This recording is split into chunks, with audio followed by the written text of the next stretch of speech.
Hello, everybody.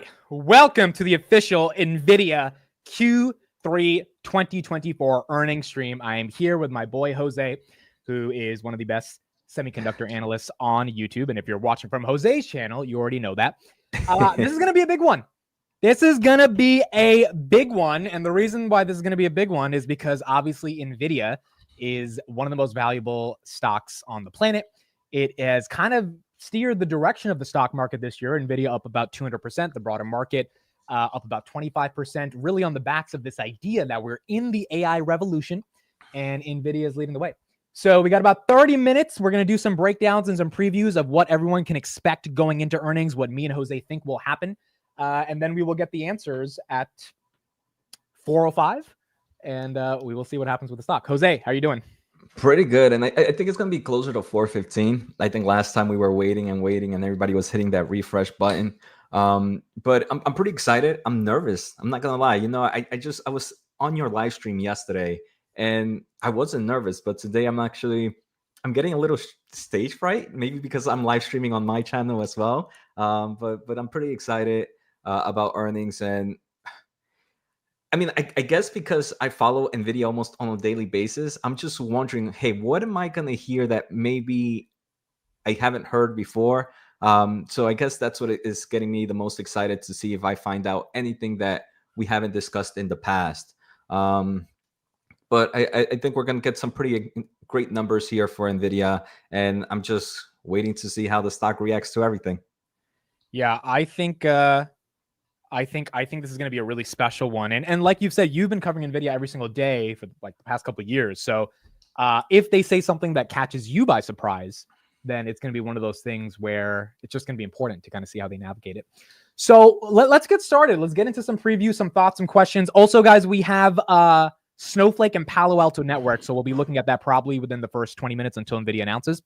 But we have all three of those coming up today.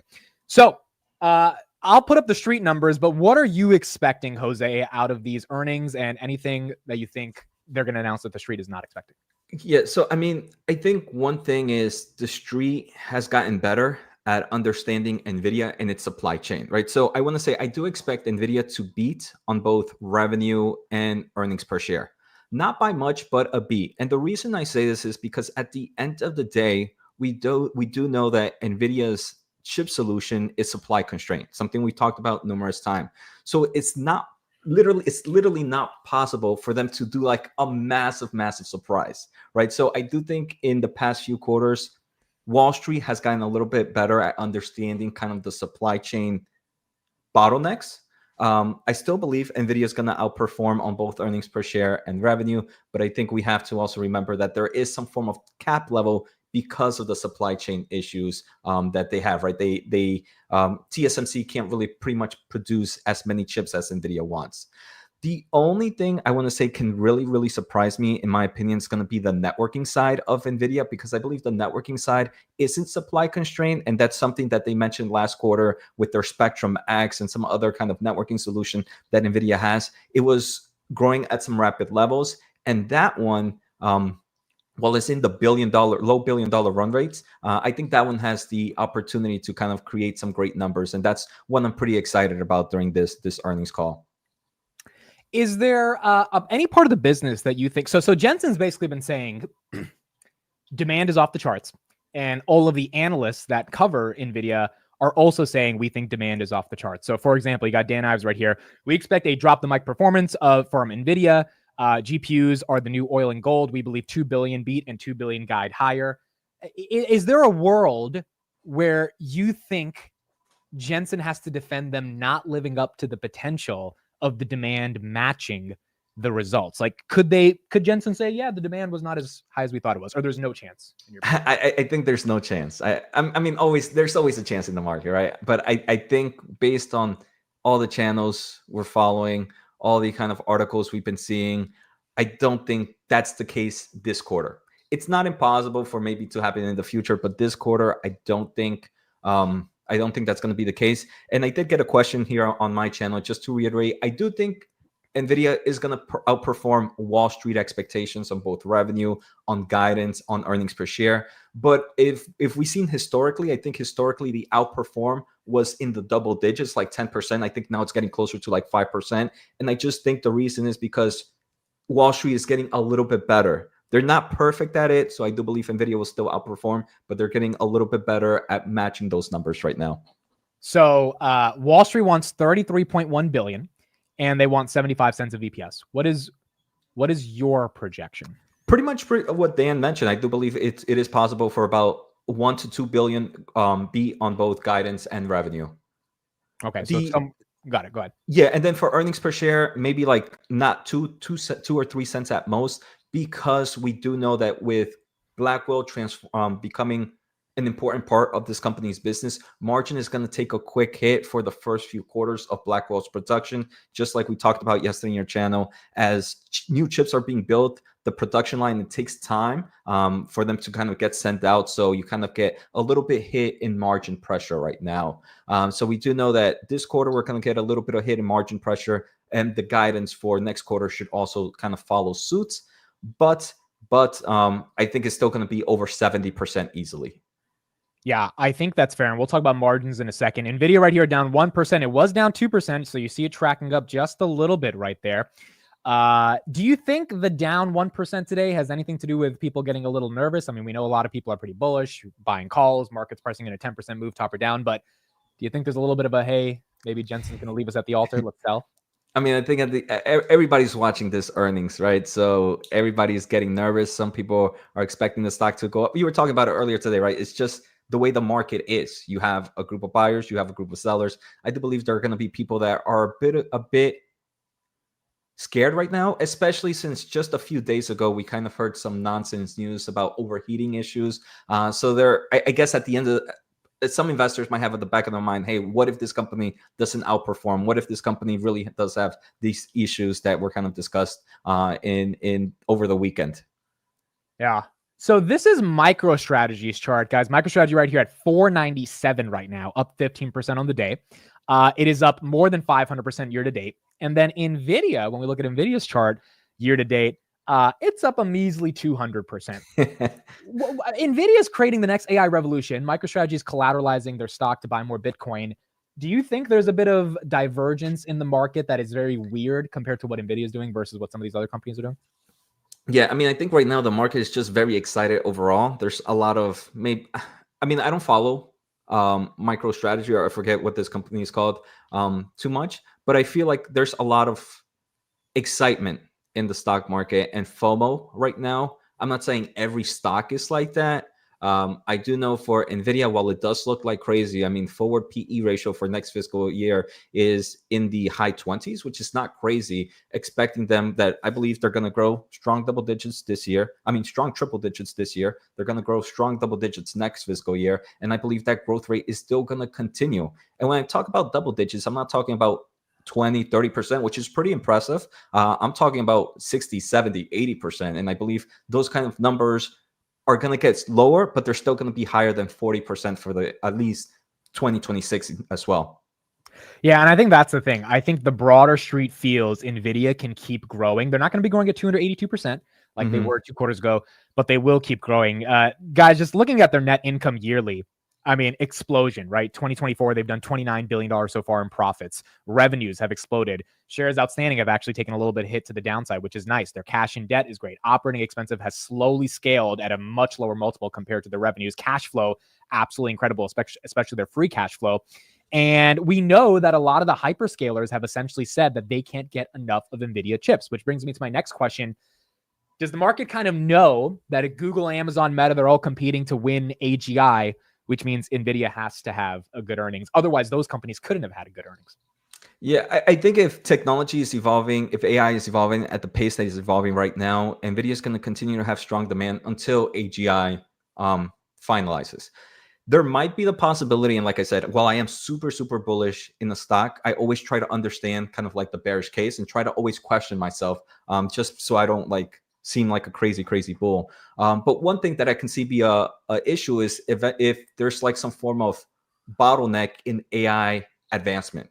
I don't see that happening right now, but if there's a slowdown in AI advancement, then it might give these cloud service providers a breather room of, hey, look, maybe this quarter, maybe next quarter, we can kind of tone it down a little bit. But I mean, there's things like that are things that I think about, but right now we're not seeing it in the market. Yeah. MSTR, by the way, guys, just surpassing $500, now up 16% on the day. Robinhood at 36.22 and Bitcoin at 94,640. So speaking of AI advancements not going away anytime soon, we got this headline that broke literally 10 minutes ago. We kind of knew this. Oh, wow. We knew this a week ago, but it's now official. XAI has told investors they have officially raised $5 billion in funding, now being valued at $50 billion. That money is going to Nvidia, right? So that's got to be more bullish for Jensen. Yeah, I mean, it just tells you. I mean, there's a heavy competition in the AI space. You have XAI, you have OpenAI, you have Anthropic, Google DeepMind. You have a lot of startups from all these OpenAI companies, OpenAI management that left the company and starting their own AI startups. So there's a huge demand for AI solutions right now. We do know that at the end of the day, not every AI company is going to win, but they're going to go out there and buy the shovels and whatever, the picks and axes of which is pretty much Nvidia at the moment. So it's pretty bullish news, and it just continues to showcase, hey, look, we're still in early innings. And I'm not sure if you saw yesterday, Microsoft is doing their Ignite event, and Microsoft's CEO kind of mentioned that, hey, look, we're still in catch-up phase of the AI space right now, of AI infrastructure. It's not like where we want to be. We're in catch-up phase. And the advancements that are happening in AI is at a compressed timeline compared to the cloud market that happened in the 2010s. And that was a huge, huge growth for the semiconductor space. Now, if this is happening at a compressed timeline, I think it's going to be very exciting for semiconductor investors. Yeah, I think it's very, very, very exciting. And today, Jensen just has to show that demand is not slowing down. I see you guys in the chat saying, oh, he's using Legend now. I am using Legend. I like it. It's awesome. The one problem is you guys don't even know what ticker this really is, right? Like if I switch the ticker right here, you guys can't really see that I'm on MicroStrategy because there's not a quote tag where it says MSTR $500. So that's the one thing Hood has to change on this. Like if I go to Hood right now, it's hard to even know I'm on Robinhood's chart, right? Because it's just candlesticks. So if they have that quote tag, guys, I think we're retiring Weeble because the charting on this just feels a lot better. But we got to be able to. There's no settings to add like the watermark on the back. No, not yet. It's just a widget. All they have to do is add the widget, and once they do that, I think it comes. I also kind of realized something that might get me excited during this earnings call. You were looking at Nvidia's cash. They have a huge amount of cash, a huge amount of free cash flow. It's like 50 billion, right? Roundabout. I think about 30 plus. I don't remember. I can't recall the last number. 50 billion in buybacks, but 30 billion in cash. Yes. And I'll be curious if they're thinking about doing any acquisitions. I do think any crazy acquisition would be halted by regulators and stuff like that. But I would be curious to see what they're going to do with this money. Because even with all that money, it's not like they're growing their research and development like crazy. They're already evolving at such a rapid pace. So I want to see what they're going to do with that cash outside of that like 1 cent dividend that we get per share and the buyback. I want to see if they're going to do any acquisitions. Yeah, I don't want the buyback because the buyback's putting a dent into the stock, right? Like this is almost 4. By the way, the price is 163 for 4 trillion. 163. Oh, wow. So wow, that would be crazy. I think implied volatility mentions that if it's within that range, right? I think you 167 is the top, 130 is the bottom on the implied volatility. So if it gets to 4 trillion, the point is $50 billion of buybacks does nothing, but growing to get to 5 trillion definitely could do something. So we got data center, gaming, professional visualization, auto, OEM, and other. This is from Q2 2025, and it shows you all the way back to 2023. They were doing 3 billion, 3.8 a year and a half ago in data center. Last quarter, they did 26 billion. Are there any categories here that you expect to surprise to the upside or downside? Today, no. The one I think investors should definitely keep an eye out is auto. Auto is in the low 300 millions, but if robotics, and I think robotics is definitely going to hit up pretty within at least the next 2 to 3 years, I think that automotive solution is going to go from 346 million to a few billion within the next few years. So that's going to be a huge growth driver from my thesis in the evolution of AI. So that's one to keep an eye out for long term. And for short term, for today, data center gonna outperform. Gaming, obviously, it's still a weak environment right now in the consumer space, and I think many people are waiting for the next generation of Nvidia chips for the consumer space, which should come out in January. So while we might see a nice boost from the AI PC sales right now, I don't think it's going to be anything too crazy. So data center is the only number for short term. For long term investors, I think the auto is going to be very, very important to keep an eye on. All right, it's time for that segment, folks. Here we go. Nvidia pump or dump. The poll is live in the chat. Jose, if you want to do it in your chat as well, you can do it. It is live. We're going to give it until 4 o'clock because magically the poll reflects what the stock is doing somehow when it actually pumps or dumps. And I want everyone who can vote to vote. If you're driving right now, don't vote. Got you. You got to be safe. Yes or no, pump or dump. 87% already said yes. So the herd is bullish. Sometimes it goes against the herd, but maybe the herd is right on this one. I would vote yes as well. I think I'm bullish. Yeah, man. We should have put third. I don't know. I'm gonna say neutral. Jose, are you dump or I'm pump? neutral. I'm neutral. No, you got to pick one. Dump or okay, pump. if I had to pick one, I think I would be pump. If it was only those two, and I was Don't just say it because your audience is bullish on Nvidia. I know you want to say dump. You're gonna sound right. I say neutral would be my real answer. My real answer would be neutral. Like I said, I think we know too much already unless they give us something crazy. I mean, I'm pretty sure most investors here expect earnings per share to be. I'm pretty sure every investor here expects revenue to be. I don't think anyone in either of our chats are gonna assume the opposite. So I think most people are expecting a B. And like I mentioned, because supply chain issues, it is almost physically impossible for Nvidia to do some crazy numbers. Obviously, they can be by 1-2 billion. That's insane, but it's not something that, in my opinion, would drive something super crazy for stocks to be like, whoa, we need to buy right now. Yeah, I mean, it's not like the volatility of Bitcoin, right? Where it's like you think Bitcoin's running away from you, you got to get into MicroStrategy. This is like, hey, they can beat, that's good, but it's already at all-time highs. And if they really beat, then we got to get in. But if they don't really beat, then yeah, it could necessarily stay neutral. I fixed the poll. I said yes or no. I didn't fix the YouTube choices. So 81% of you still said yes. Now you said pump, 81% of you. So yes meant pump to everyone. And that's what we got right now on Nvidia. Again, 163, folks, is when we see this bad boy potentially hit $4 trillion. I don't think we've had a $4 trillion company before, right? No, nope. I don't think that's happened. Today, we're going to see the pump or dump on Robinhood Legend, guys. So we're going to get to see kind of how it reacts real time. And either the candle is going to go up or down, or maybe it stays flat. I think there are going to be a few questions that investors are going to want to pay attention to today. I think some analysts are going to ask if, hey, look, any drama with Supermicro? I think that might be a topic of discussion of, hey, look, are you delaying any orders to any of your server makers? So what are your thoughts for those that haven't heard your thoughts yet? SMCI, they got a new auditor. Is that good, bad, and does that affect Nvidia at all? I mean, at the moment, it's leaning more to good. There's still a lot of uncertainties for Supermicro, right? They still have to submit those paperwork. So at the end of the day, it's still uncertain. But for them to have an auditor, it's showcasing that maybe this auditor believes that it's going to be kind of easy money for them. I also think this auditor was able to hold Supermicro by the balls, and that's why they waited to the last minute. They're like, hey, look, you're not going to find anybody. You're going to have to probably pay us a nice amount extra because we'll be doing this for you.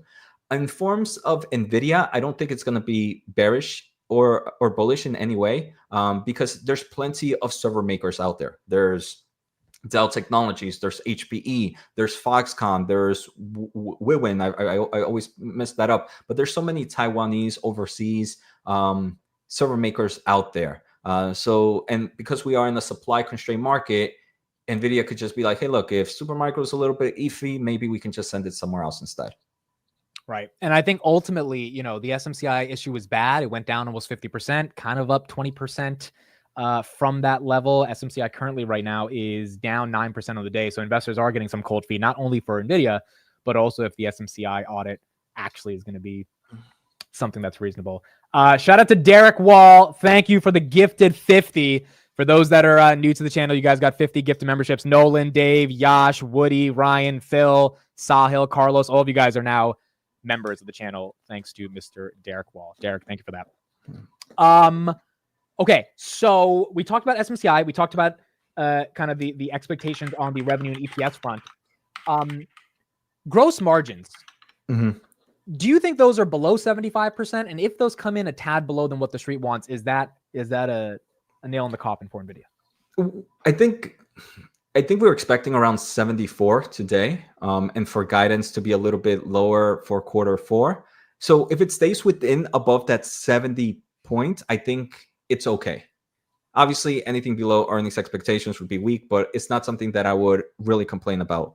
If we do get below 70s, and I don't expect that to happen, but if we do get that, I think we mentioned it in yesterday's stream or 2 days ago, it could mean that there might be some issues with the supply chain side.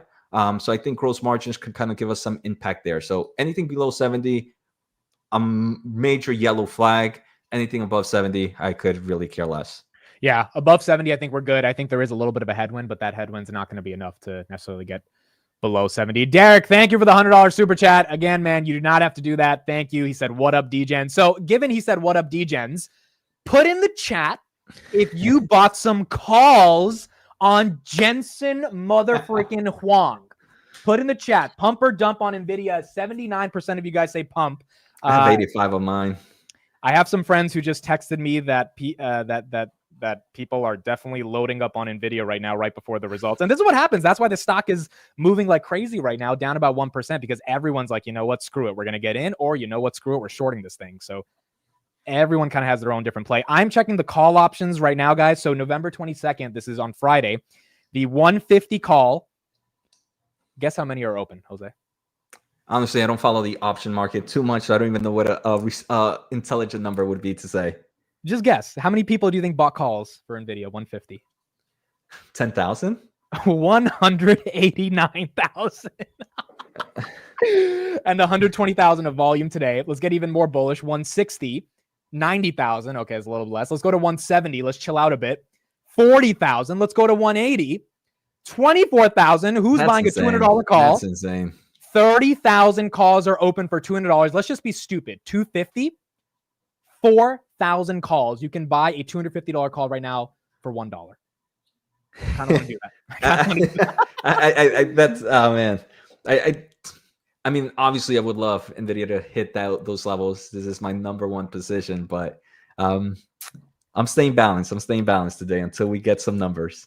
It goes to show how much damn excitement ultimately there is in this stock right now for the fact that people are buying hundreds of thousands of calls right before earnings. So that is pretty damn incredible. Krupa, thank you for the $20 super chat. Hello to everyone except for the people who said dump. LOL, just kidding. This is my biggest position. I'm a big Jensen fan. Let's pump. Not selling my position no matter what happens because 2025 is looking great for NVIDIA. You know what NVIDIA has also done this year? It has given regular people the ability to make life-changing amounts of money because they kind of understood GPUs, AI, NVIDIA, Jensen. Maybe they heard about it from an interview and they're like, you know what? I'm going to trust this. Then it kept going up and up. They weren't selling and it kept going up. And then they started understanding the thesis because once you actually invest in something and it goes up, you have to be like, all right, what the hell do I own? Yeah, you're forced to learn. And I think a lot of people have just held this damn stock. And that is why it continues to do well. Yeah, I mean, like you mentioned, GPUs are pretty much used everywhere. So it was a great introduction to this AI space.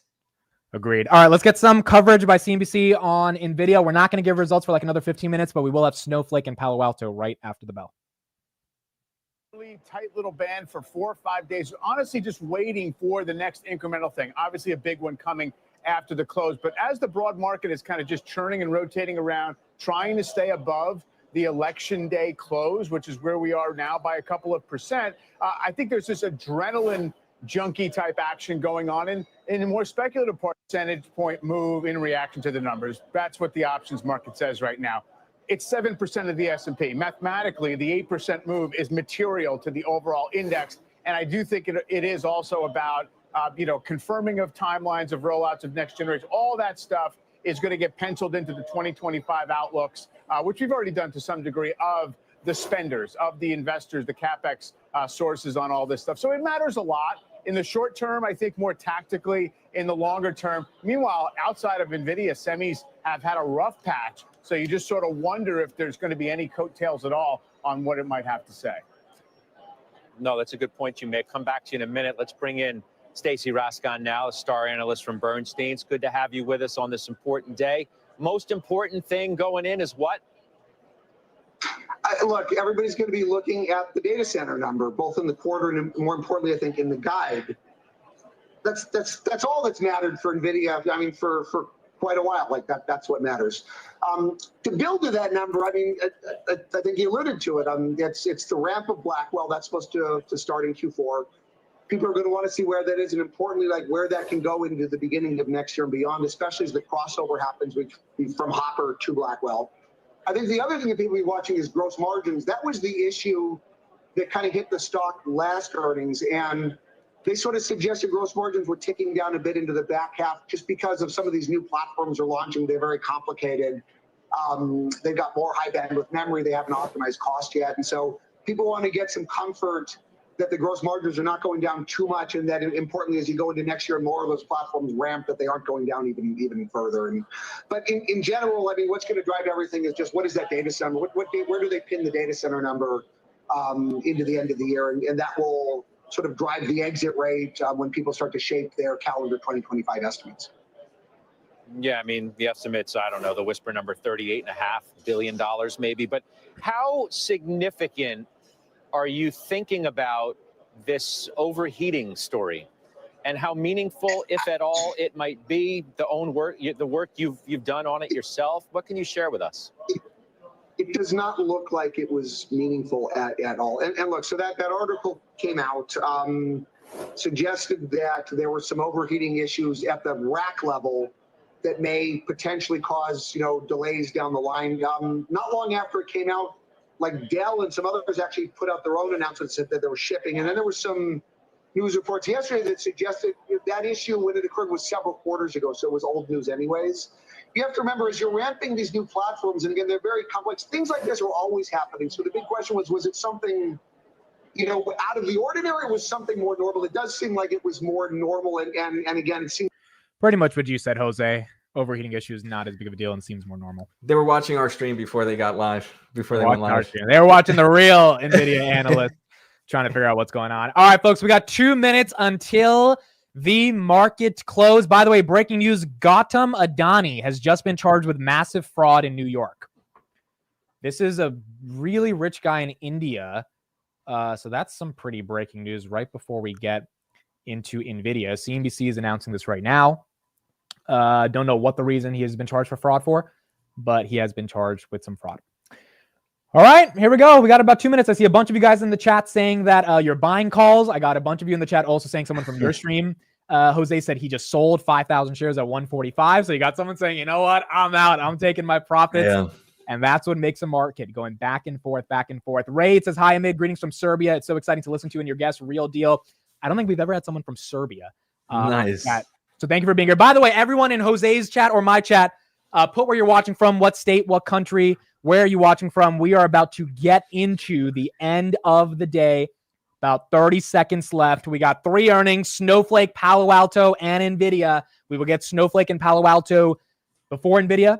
And then in about 10 minutes, we will get NVIDIA numbers. Jose, are you nervous? Just nervous about your net worth? How excited I am. Oh, boy. Here we go. By the way, Bitcoin right here at 94,000. Robinhood at 3606. You got CleanSpark down a little bit on the day. MicroStrategy, we got 10 seconds into the close. MicroStrategy right here at 4. Oh, wow, MicroStrategy getting dumped into the close. It was at 400. All right, folks, here we go. Once again on NVIDIA earnings, 4 p.m. The stock market is now closed.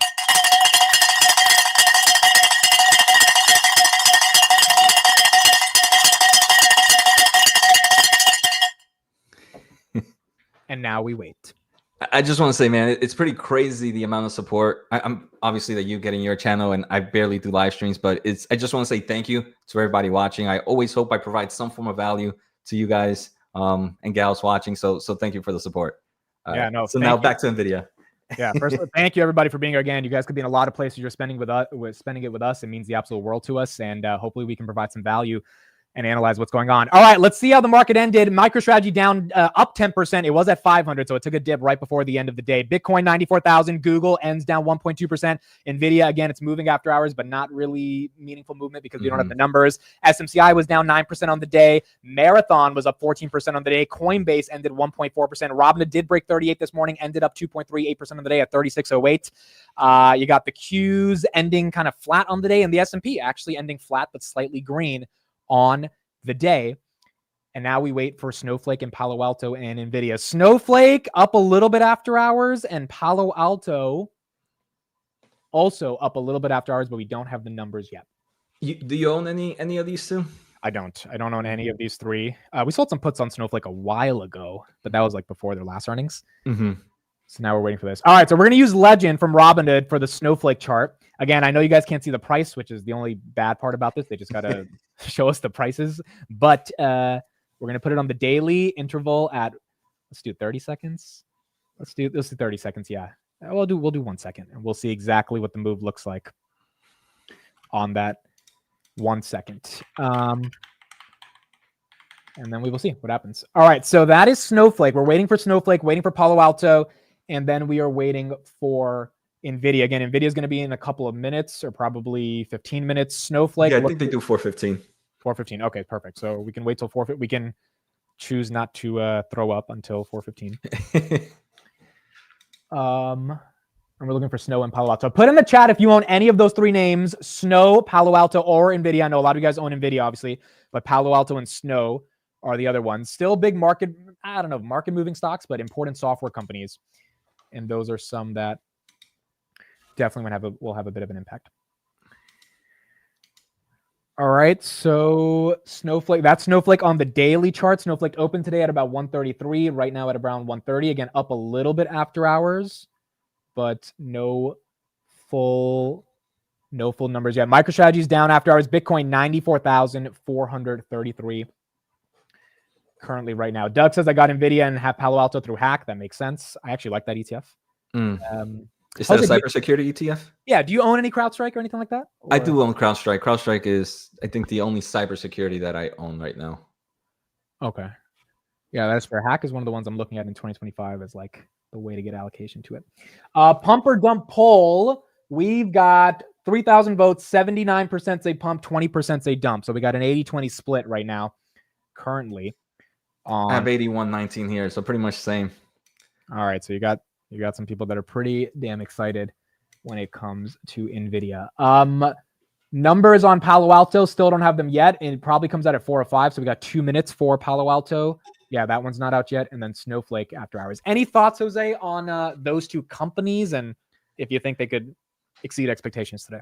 You know, I always see NVIDIA and Snowflake partnership in things for like data and storage, but I don't really follow Snowflake too much to really know that's the case. But sometimes if NVIDIA partners with them, I usually get pretty excited. So there has to be some bullish thing out there for Snowflake. But I just don't know the company well enough. I feel like NVIDIA didn't partner with Snow. Snow partnered with NVIDIA, and they use that good old NVIDIA PR to get some, to get some attention. I feel like, but yeah, that's fair. That's fair. They definitely are one of the players in the data space. Okay, Snowflake up a little bit after hours. Palo Alto as well up a little bit after hours. Still waiting for the actual numbers. Yeah, I wonder how semiconductor space is going to react to this too. Yeah, so I mean that's a good question. SMCI, TSM, Lam Research. Do you think they all dump if NVIDIA dumps? I think so. I think most of these companies are. If let's say if we dump here, most of the growth scenario for a lot of these semiconductors, even the semiconductor equipment players, is just the growth of AI. So any pain in that thesis can definitely cause those stocks to drop. But I'm pretty excited about the semiconductor equipment space. That's where I'm pretty much adding most of my money right now. All right, what you're seeing, guys, is a pump on Snowflake. You got a pump on Snowflake right here. That's the chart on the screen. 144. Snow is up. Palo Alto's down. Let me go to Palo Alto real quick. Palo Alto is down. Palo Alto is down. Down a little bit aggressive now. Palo Alto is down 5.27%. Palo Alto down 5.27%. That's the red candle you're seeing right here. Palo Alto was up going into the market close, and Snowflake was down a lot this year, so it kind of makes sense. Snowflake right here, 141, trying to hold that 140 level on Snowflake. Snowflake up 9% after hours, 142. It ended at 129. Let me try to get the numbers on that, but Snowflake is up and Palo Alto is down. Okay, Snowflake, 20 cents of EPS. That's a beat versus 15 cents street expected. Nice. 942 million versus 898 million. That's a beat. That is not bad. You got a double beat for Snowflake on the top and the bottom line. The street likes it. Snowflake stock was down, I think, 40% year to date.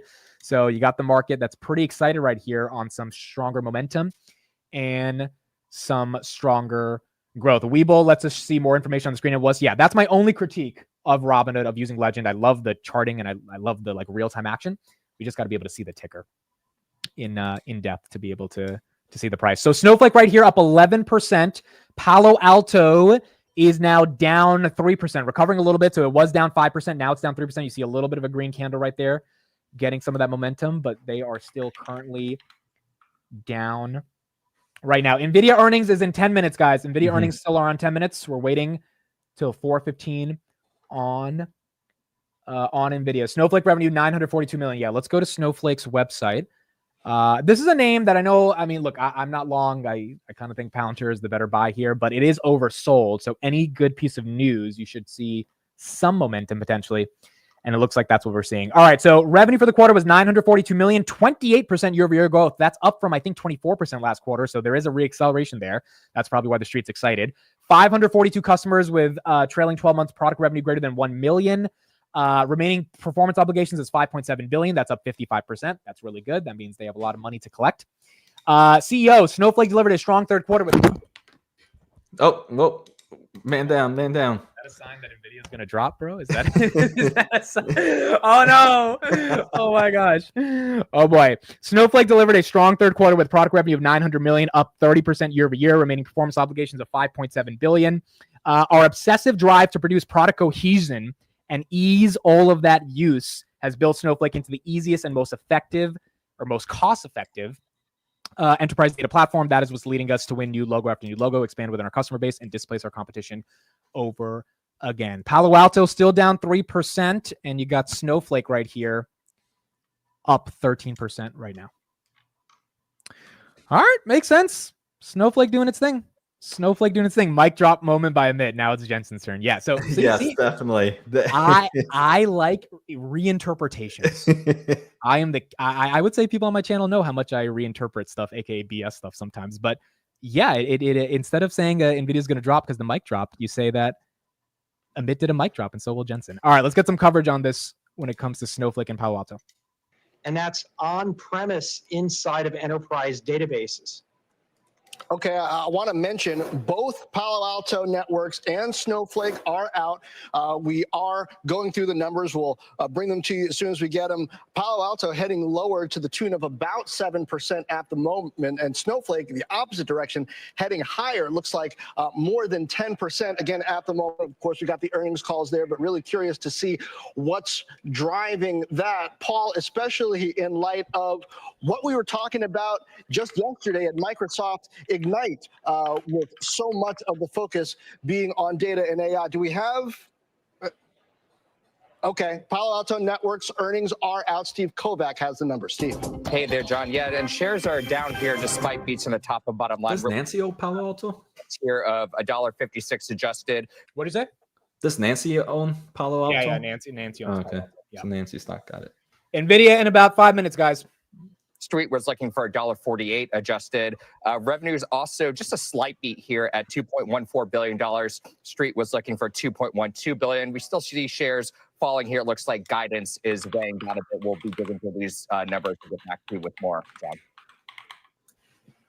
All right, Steve, thank you. Don't miss, by the way, Jim Cramer's exclusive interview with Palo Alto. Okay, so the mic officially, I don't even know what. You guys should still be able to hear me, right? The mic, I don't know what's thing. Oh, good. All right, the mic is here, guys. So it's a mic drop that's going to stay as a mic drop for what we got. All right, so Snowflake, good numbers. Market's excited about that. You got it up 12% right here. Call buyers are probably happy if they had 135 or 140 calls. Palo Alto still slightly down. A little bit of a miss on the top and the bottom, down about 4.6% right there, recovering just a little bit. Nvidia still don't have the numbers, but it is down 1% after hours as people are waiting. I'm going to close the poll in like 2 minutes. We got 80 to 20 pump or dump. And so the pumps are going to have to see if we actually pump in the next couple minutes. Mic drop, going to the moon, 40 billion in revenue. Dude, if that would be insane. If that's the case, I'm dropping the mic before Palantir's earnings, before Robinhood's earnings. Like, we are dropping the mic every single time if that actually happens. Amit, how are you seeing this chart? What is yellow? Chad, what's up? Thank you for being here. Appreciate you, Chad. This one's a little bit more yellow versus green. Okay, so Bitcoin at 94,000 right here. Robinhood as well, a little green after hours. Marathon, a little green as well. And then Nvidia just went flat. So it was down 1%. Now it is flat currently after hours. Jose, what question would you ask Jensen if you were an analyst on the call? When I'm just curious, when does he think we're gonna get consumer humanoid robots in his timeline? So it would be more questions for long term to understand where this market is going, and obviously he's in the forefront, and just kind of get more answers about the healthcare market, because for drug discovery or drug engineering, how he's calling it, he believes this is a huge growth opportunity for Nvidia, but they don't really mention it too much during the earnings call. So I would definitely want to hear more about that, and questions from there as well.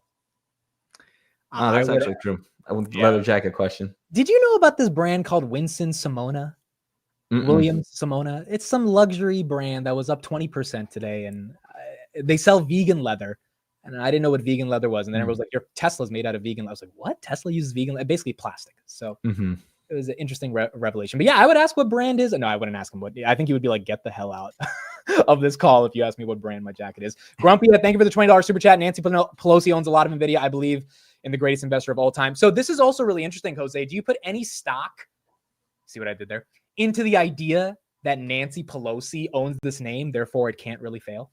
No, not at all. I barely follow. I barely have time to follow the stocks that I own. That I can't follow anybody else. So I normally I could care less about things like that. Obviously, in the short term, you kind of get that nice bullish pressure. I think at the end of the day, is the only thing that matters is my thesis, right?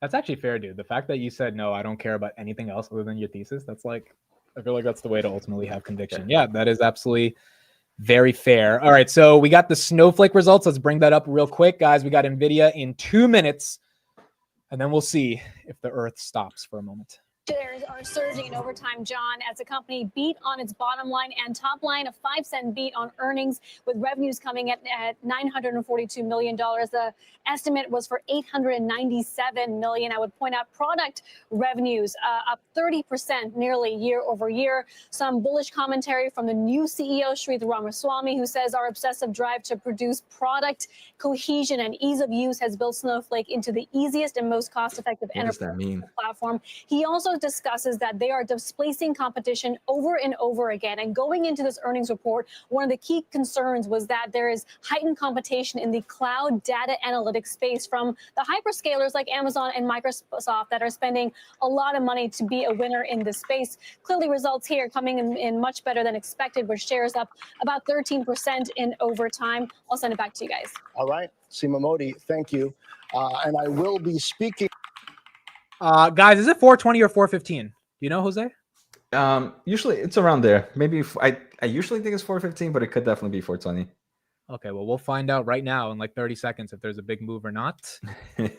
And we'll see. If not, maybe we have to wait 5 minutes. Dude, everyone's saying 420? All right, cool. So we got time. 6 minutes left to just bask in the glory of what it means to be an investor. You know, I think what it means to be an investor is to have this type of gut-wrenching, stomach-pitting anxiety, right? Like, this is what it means. If you're not going to invest in index funds, if you're going to invest in individual equities, much less derivatives of those equities, you kind of got to go through this for the potential of the upside. Yeah, I mean, I think investing is the funnest thing. It really is. Obviously, I don't have the kind of equity to go into Shark Tank and bet millions and millions of dollars, but this is the second best thing to that. I feel like a Shark Tank every time like a Shark Tank host, every time I'm looking at a company and see, hey, would I spend my money on you or would I not? Yeah, no, I agree. It is just one of those things where you never know what's going to happen. And earnings are crazy because like it's a gamble every time on earnings. You could think you have all the numbers, you got everything right. All these analysts literally get paid hundreds of thousands of dollars to make sure that Nvidia, that they understand Nvidia, and then they could still be wrong, right? So a lot of this ultimately comes down to what people expect when it comes to Nvidia. Yeah, so we got about 4 minutes, guys. Here is what Wall Street's thinking about Nvidia. I shared this morning, but for those that are new here, Wall Street is pretty bullish on Nvidia, and this is a list of all the price targets that we have for how the street is thinking. Do you have the whisper numbers? I always hear like the whispers are a little bit more on the bullish side, right? So I heard, I could be wrong, but I heard the whisper was like 33.5, which Wall Street is expecting 33.1, so that would be, more than expected. I think they need to get to 34 to really, get things excited, but we're going to have to see. Okay. Stifle, buy it, 180. Truist, buy it, 167. KeyBank, buy it, 180. Bank of America, just buy it and it'll go up. Morgan Stanley, buy it, 160. Wedbush, our boy Dan Ives, 160. Buy it. Susquehanna, 180. HSBC, buy it, 200. Evercore, buy it, 189. Jefferies, buy it, 185. Oppenheimer, buy it, 175. Raymond James, buy it, 170. I don't think we've ever seen the entire street get behind a name like this. Does that make you nervous or excited? A little bit of both, right? I mean, I always hate when things get overcrowded. But I think with Nvidia, it's rightfully so right now. Obviously, anything can change, but I think right now, rightfully so, there's that great excitement for AI. Yeah, I agree. And I mean, like either all these guys have to be wrong or, they're all right. And I don't know, when all of them agree on something, yes, that historically that hasn't worked on a lot of times. But I do think with the amount of data they have, they could be right. Here's what HSB said. They have the highest price target. NVIDIA's data center momentum remains robust into fiscal year 2026 with hyperscaler 2025 CapEx accelerating. Basically, Google, Amazon, Microsoft, Meta spending more. We expect third quarter sales of $35.3 billion. So maybe that's your whisper number, over 32.5. Yeah. With strong fourth quarter and first quarter sales growth, Blackwell supply chain concerns are easing, but expectations remain high, which means NVIDIA's got to really beat to continue to get that momentum. Yeah, I mean, Nvidia has no competition at the moment. They're going to continue to sell those chips. Yeah, and ultimately, they just have to show that they are doing what they said they were going to do, which is continue to sell those chips, and they should be in a good spot. We got 10,000 people on my stream right now. Thank you, everybody, for being here. And Jose, I think you got about 6,000 as well. So 16,000 people here. Thank you for spending your time with us. Thank you, guys. Yeah, hit that subscribe button. Yeah, please make sure to like and subscribe. If my mom is here, hi mom, how are you doing?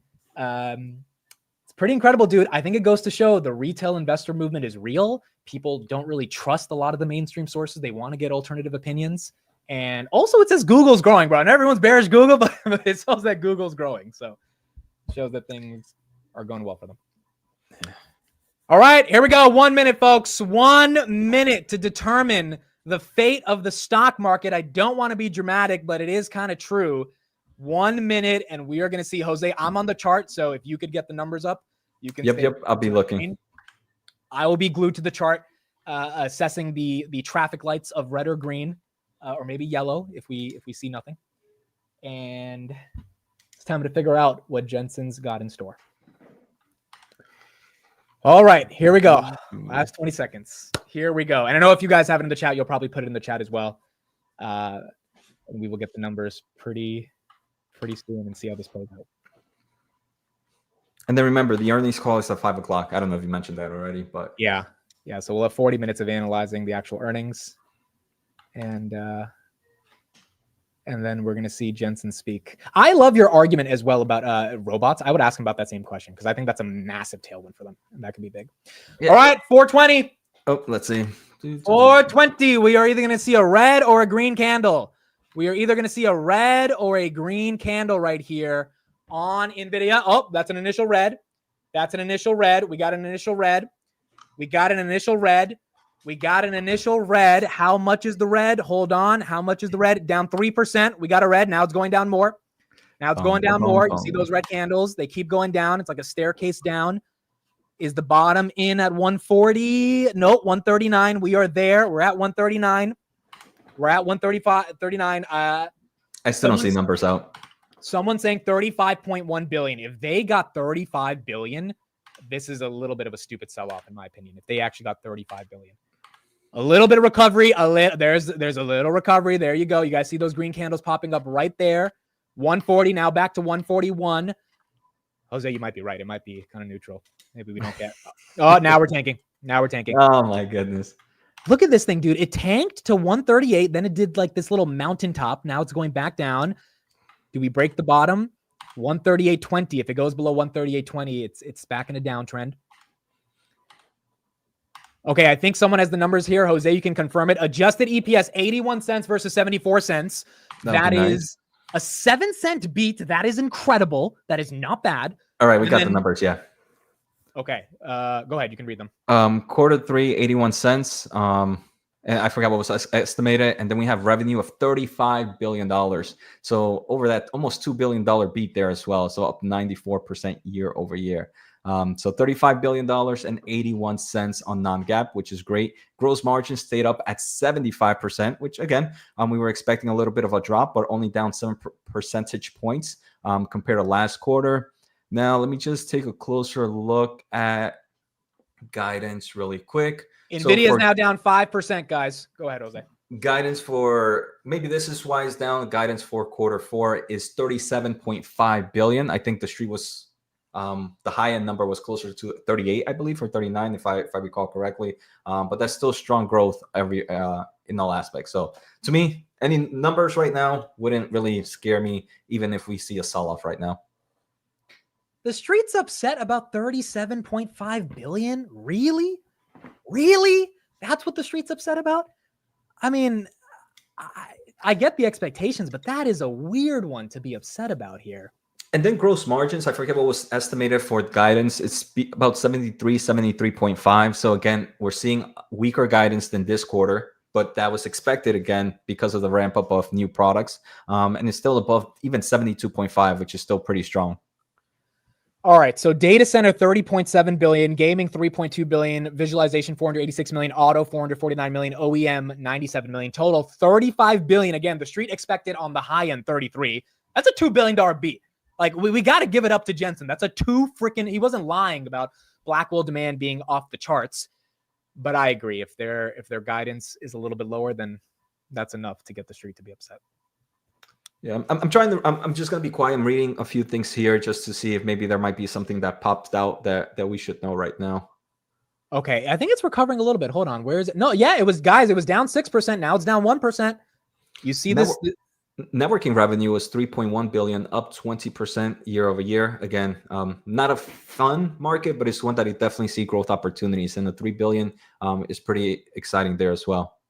Okay, I have the press release. I'm going to read from the press release for the next couple minutes, but we are seeing a little bit of a recovery right here on NVIDIA. Here we go. Record quarterly revenue of 35.1 billion, up 17% quarter over quarter, 94% year over year. Data center revenue 30.8 billion, up 112% year over year, 17% quarter over quarter. Jensen Huang, the age of AI is in full steam, propelling a global shift to NVIDIA computing. Demand for Hopper and anticipation for Blackwell in full production are incredible as foundation model makers scale pre-training, post-training, and inference. Mm-hmm. AI is transforming every industry, company, and county. Enterprises are adopting agentic AI. We've heard a lot about agents to revolutionize workflows. Industrial robotics investments, humanoid robotics, are surging with breakthroughs in physical AI or embodied AI. And countries have awakened to the importance of developing their nation AI and infrastructure, aka sovereign AI. Gross margin 74.6, down from 75.1. That could be a reason the street's a little upset, but they did guide for that. So I don't think the street should be too upset about that. Mm-mm. OpEx is up a little bit. Operating income 21 billion versus 18.6 billion. Net income 19.3 billion versus 9 billion last year. It's not bad. Not bad at all. The net income margin they have 19 divided by 35. 54% net income margin. Last quarter, they had a 53%. So, I mean, they're increasing their net income margin. Well, it's about 1%. So it's nothing crazy, but still they are becoming more profitable on a net income margin basis. Gross margin at 75%. That is down a little bit from 75.7. Again, operating income 23.2, net income 20 billion right here. And then you got diluted earnings per share at 81 cents on a non-GAAP basis. Anything stand out to you, Jose, from seeing this? I mean, just cash from there. No, I was just looking again at some of the other commentary. So super interesting. Cash and marketable securities up to 38.5 billion, up from 34 a quarter ago. So this company's still kind of hoarding that cash. They did about 11 billion in share repurchase, which isn't much. But we can see still strong cash, and cash flow from operations was 17.6 billion. So what, more than 50% of cash flow from operations based on revenue? I think those are some crazy numbers still. So stocks down 2%. It tried to recover and go green, was not able to do that. I agree with you. They do have a decent amount of cash, which is not bad at all. Did they buy back any shares? Let's see. About 11 billion. Okay, so they spent basically 11 out of the 50 billion they authorized. Mm-hmm. Okay, that's not too bad. And you know, no one really cared too much about how much they were going to buy back. I look, the top line number they needed to beat was 33 billion. They brought in 35. You're a big shareholder in Nvidia for the past couple of years. I would imagine you're impressed by that. By which one? Sorry, I was looking at some numbers. Repeat that. You're impressed by 35 billion top line.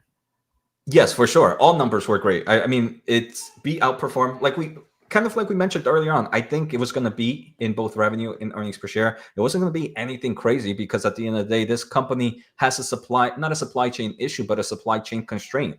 And TSMC can't make as many chips as they need. So again, Wall Street is getting better. Not perfect, as we see, because they beat on revenue and earnings, but they're getting better at understanding how these are going to do. And I think that's why now maybe the market is expecting even more from Nvidia, but physically they can't. Yeah, I would agree. I forgot to close the poll, but 77% of you guys said pump, 23% said dump. It's not really doing a pump or dump. What do you guys say in the chat? Put a 1 in the chat if you think these numbers are fantastic. Put a 2 if you're unimpressed. Unimpressed meaning you knew they would be good, but you wanted them to be better. Let's see what kind of the sentiment is from everybody else and see what it's looking like. I'm pretty damn impressed, dude. I'm pretty damn impressed. I know the street's a lot of ones here. Yeah.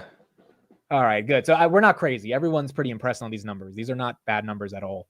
Yeah. And I mean, just like we talked about it earlier today, I think it was going to be more of a moneymaker for option sellers, because those are the ones that are, if the stock stays around flat, I personally would consider a 2 or 3% for Nvidia flat, either direction. Even if it went up 3%, I would say that's within a flat range, based on the excitement of the stock. So I think right now it's going to be definitely another day for option sellers, unless we get something crazy during the earnings call.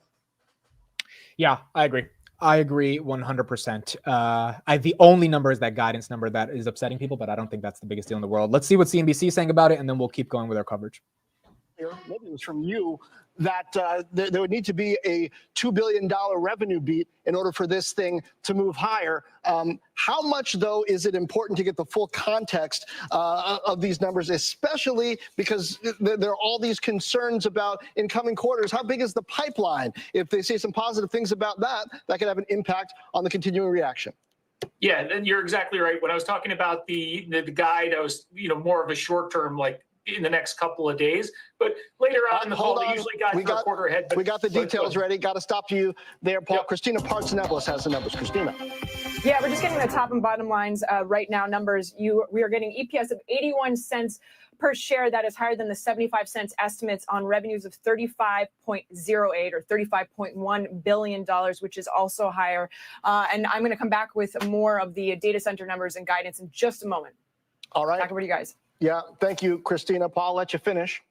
Yeah, so I think, in the call, hopefully there'll be more clarity on looking ahead to next year. What's the Blackwell production going to be? We know demand is there. Whatever they can make, they'll, will be. Okay, let's look at the rest of the market because we got pretty excited. We didn't take a look at what else was happening right here. So Nvidia now down. Yeah, Nvidia now down 4% right here. So the market's really not liking it. SMCI's down 2%. Snowflake's up 16%. So congrats to anyone who got Snowflake. Palo Alto down 6%. Bitcoin 94,000. Robinhood at 3607 after hours. Semis, look at that bloodbath. Look at that bloodbath. on the left-hand side of the screen. Micron down 1%, Dell down 1%, Lam Research down, Marvell down, TSM down, Qualcomm down, and Broadcom down, Intel down, SMCI down 2%, AMD down 1%, Nvidia down 3.35%. Palantir, which kind of trades with Nvidia sometimes, down 2% as well currently right now. Yeah. So I do think, me personally, if we could continue to see a red day onto the semis tomorrow, I would be, I don't know, even with a 3% drop, I wouldn't be a heavy buyer of Nvidia right now. But there's a lot of semiconductor stocks that I believe are sitting pretty attractive, and this would just kind of create better buying opportunities for me, in my opinion. When do you get excited? So what price do you feel like the street is really stupid? 130, 125? For me, the quarter before, my number was around the low 100s. And again, I'm not saying we're going to get to these levels. Just kind of quick context, Nvidia is already my biggest position in my portfolio, so I tend to be very, very patient when I buy. For me, though, anything between 115 to like 125 is probably when I would start dollar cost averaging again. I'm not saying we're going to get there, but those would be my levels. I mean, if we get to 115, 125, that forward PE starts falling, I think, mid-20s or below. And that becomes a stupid forward PE if that happens. So I agree. Willis Anderson, thank you for the $2 super chat. He said, not impressed. Was price beyond perfection? Was Nvidia price beyond perfection to you? I mean, the stock is only down, what, 3-4%. So I don't think so. If it was priced to perfection, I think we would have seen a heavier stock price. I think, unfortunately, if you even bought puts right now, it's not much. You probably paid a lot more in your volatility premium or your IV premium. So best of luck to any purchaser of options right now. Yeah, if you sold options, and we talk a lot about selling options on the channel, this is the benefit, because for the buyer of a put or a call, you need the stock to get down to your strike. For the seller, you kind of just don't need it to do anything, and you should be able to benefit off the volatility. 145.89 right here on Nvidia, or sorry, 140. It's down 3.35%. As you guys can see on the chart right here, we were 146 right at the close. Then we came all the way down to 137, came all the way back up to like 145, and now we're treading back down. So I think Jensen is going to have to address some of these issues in the earnings calls around the guidance being a little bit lower than expected and the gross margins, even though, they already guided for the gross margins being lower. I don't know what the analysts are going to ask that is so different from what we're seeing right now that is causing the down 4% move. And that's what I'm thinking right now. It's like, what kind of questions can we get out of Jensen that can really help us understand this a little bit more? I mean, I think at the end of the day, Jensen's going to come out. He's going to say, hey, look, Blackwell is in full production. We're ramping up. We're going to expect multi-billion dollars in Q4 and then follow on to fiscal year of 2025. I don't know what else we're going to hear that could kind of change anything unless some massive announcement comes from the earnings call. Sean, thank you for being here in the chat. He says, what is the volume? Oh my. Jose, how much volume do you think there is on the stock right now? Again, another number that I don't know what are after hour numbers. So in total today, it's 278 million shares are being traded back. Probably that number is probably up like 30-40 million since the numbers earnings came out. Got a lot of money trading hands right here, trying to figure out what happened. So last time we had earnings, we had the kind of same reaction, down 4 or 5%. Mm-hmm. And then by the time the earnings call was done, it was down 9%, and it bottomed at like 102. Do you think this initial reaction can lead us down another 10% again, back into the 125s? It's not impossible. I do think what's going to happen, though, within the next 2 to 3 days, we're going to continue to see analysts increase their price target or reaffirm their price target. I'm going to say nothing from the press release that I have right now. And again, I could care less about price targets, but obviously the market likes it, and it kind of drives a bullish or bearish sentiment in the short term. I think right now, analysts are looking at these numbers. They're going to say, hey, look, my thesis is still on track. So within the next few hours, within the next 24 hours, we're going to continue to see either reiterations of the price targets and reiterations of buying things. So I don't think there's anything right now that would cause anything differently. And I think that could cause at least maybe some bullish action in the next few days. Yeah, I mean, I think this is an incredible quarter. I'm very interested to see kind of how Jensen leads the way in talking about different opportunities like sovereign AI, humanoid robotics. This is the first time, and that's why I think the stock ultimately can recover from this, and we don't have to fall down back to 120, especially given the Trump administration, kind of the bull market that we're in, and the deregulation that's coming across the entire industry. You're seeing right here, for the first time, at least on the earnings press release, I think they're mentioning something like industrial robotics, breakthroughs in physical AI, sovereign AI. They've talked about this stuff all the time, but they're kind of putting it front and center for millions of people to realize robotics is real. Sovereign AI is real. Saudi Arabia, Japan, Korea, all the people, they want to control their data in a meaningful way. They need AI. They need GPUs to do that. And then enterprise workflows. We've heard Salesforce talk about agentic AI with Agentforce. We've heard Snowflake talk about this. Microsoft talked about this yesterday. Palantir has been talking about integrating LLMs into meaningful agents. So I guess they're saying we're the backbone of all of that. And if you guys are giving Palantir, Snowflake, and Salesforce and Microsoft a multiple, you damn sure better be giving us a multiple. Yeah, definitely. And I mean, at the end of the day, the multiple for Nvidia is not that crazy. Like let me just pull up real quick just so I can see the numbers. I think these are based on closing prices, but forward 1 year, which is next fiscal year. So what's that? We just finished Q3. So about a year and 3 months from now, forward PE ratio is 34.6. It's not like, obviously some people might say that's crazy. I mean, we have cloud service providers in the mid 20s, but it's not like this is a speculative play right now. I mean, 34.6 is nothing too crazy to scream overvalued at right now. I would agree. 100%. All right, let's get some more coverage and then we will keep going from there. We got the call, guys, in 23 minutes. Revenue 37.5 billion, higher than what the street was anticipating, but still lower than the whisper numbers that I was seeing, anywhere between 38.5 to 39 billion dollars. The CFO also saying demand for the Hopper architecture is strong. Our H200 offering grew significantly in the quarter. Blackwell production shipments are scheduled again to begin in the fourth quarter of fiscal 2025 and will continue to ramp in fiscal 2026. So again, that was a lot of this was riding on the Blackwell shipments. A lot of people were on the street was anticipating shipments to really ramp up in the end of next year, their fiscal year. So that's exactly what she's reiterating. Again, Blackwell production shipments are scheduled to begin in the fourth quarter of fiscal 2025 and will continue to ramp in 2026. So you can see stock did drop initially, but still almost 1% lower at the moment, slightly below the whisper number, but the guidance was a beat for Nvidia in the January quarter. Christina, thank you. Patrick, I know I just interrupted you. I'm going to go back to you to finish your thought and also react to some of the guidance numbers we got. We also got Q4 non-GAAP gross margin. It looks like 73.5%, which is basically in line, slightly better than street expectations as well. But the Blackwell shipment guidance, what do you make of that? I mean, it's positive, but I also want to reinforce that it's small. The clear majority of what the company is shipping now and in the next quarter is Hopper. And you're going to see a gradual ramp from Hopper to Blackwell. And, the company had a couple things it needed to show. It needed to show the gross margins weren't impacted. Essentially, you have a different architecture that could have weighed on that. But then again, it could have been made up by market expansion, the entry into networking. What I'm seeing from my industry analyst perspective is all positive, all expected. Every hyperscaler that I talk to cannot get enough of these chips quickly enough. TSMC is sold out for the next year and a half. That gives pricing power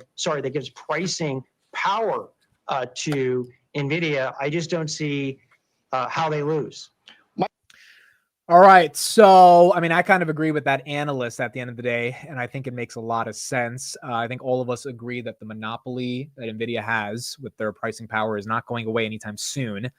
And the growth is there to show it. If it's down 1 or 2% from what they expected, I don't know if that's enough to take it down. And we're kind of seeing it recover right here, guys.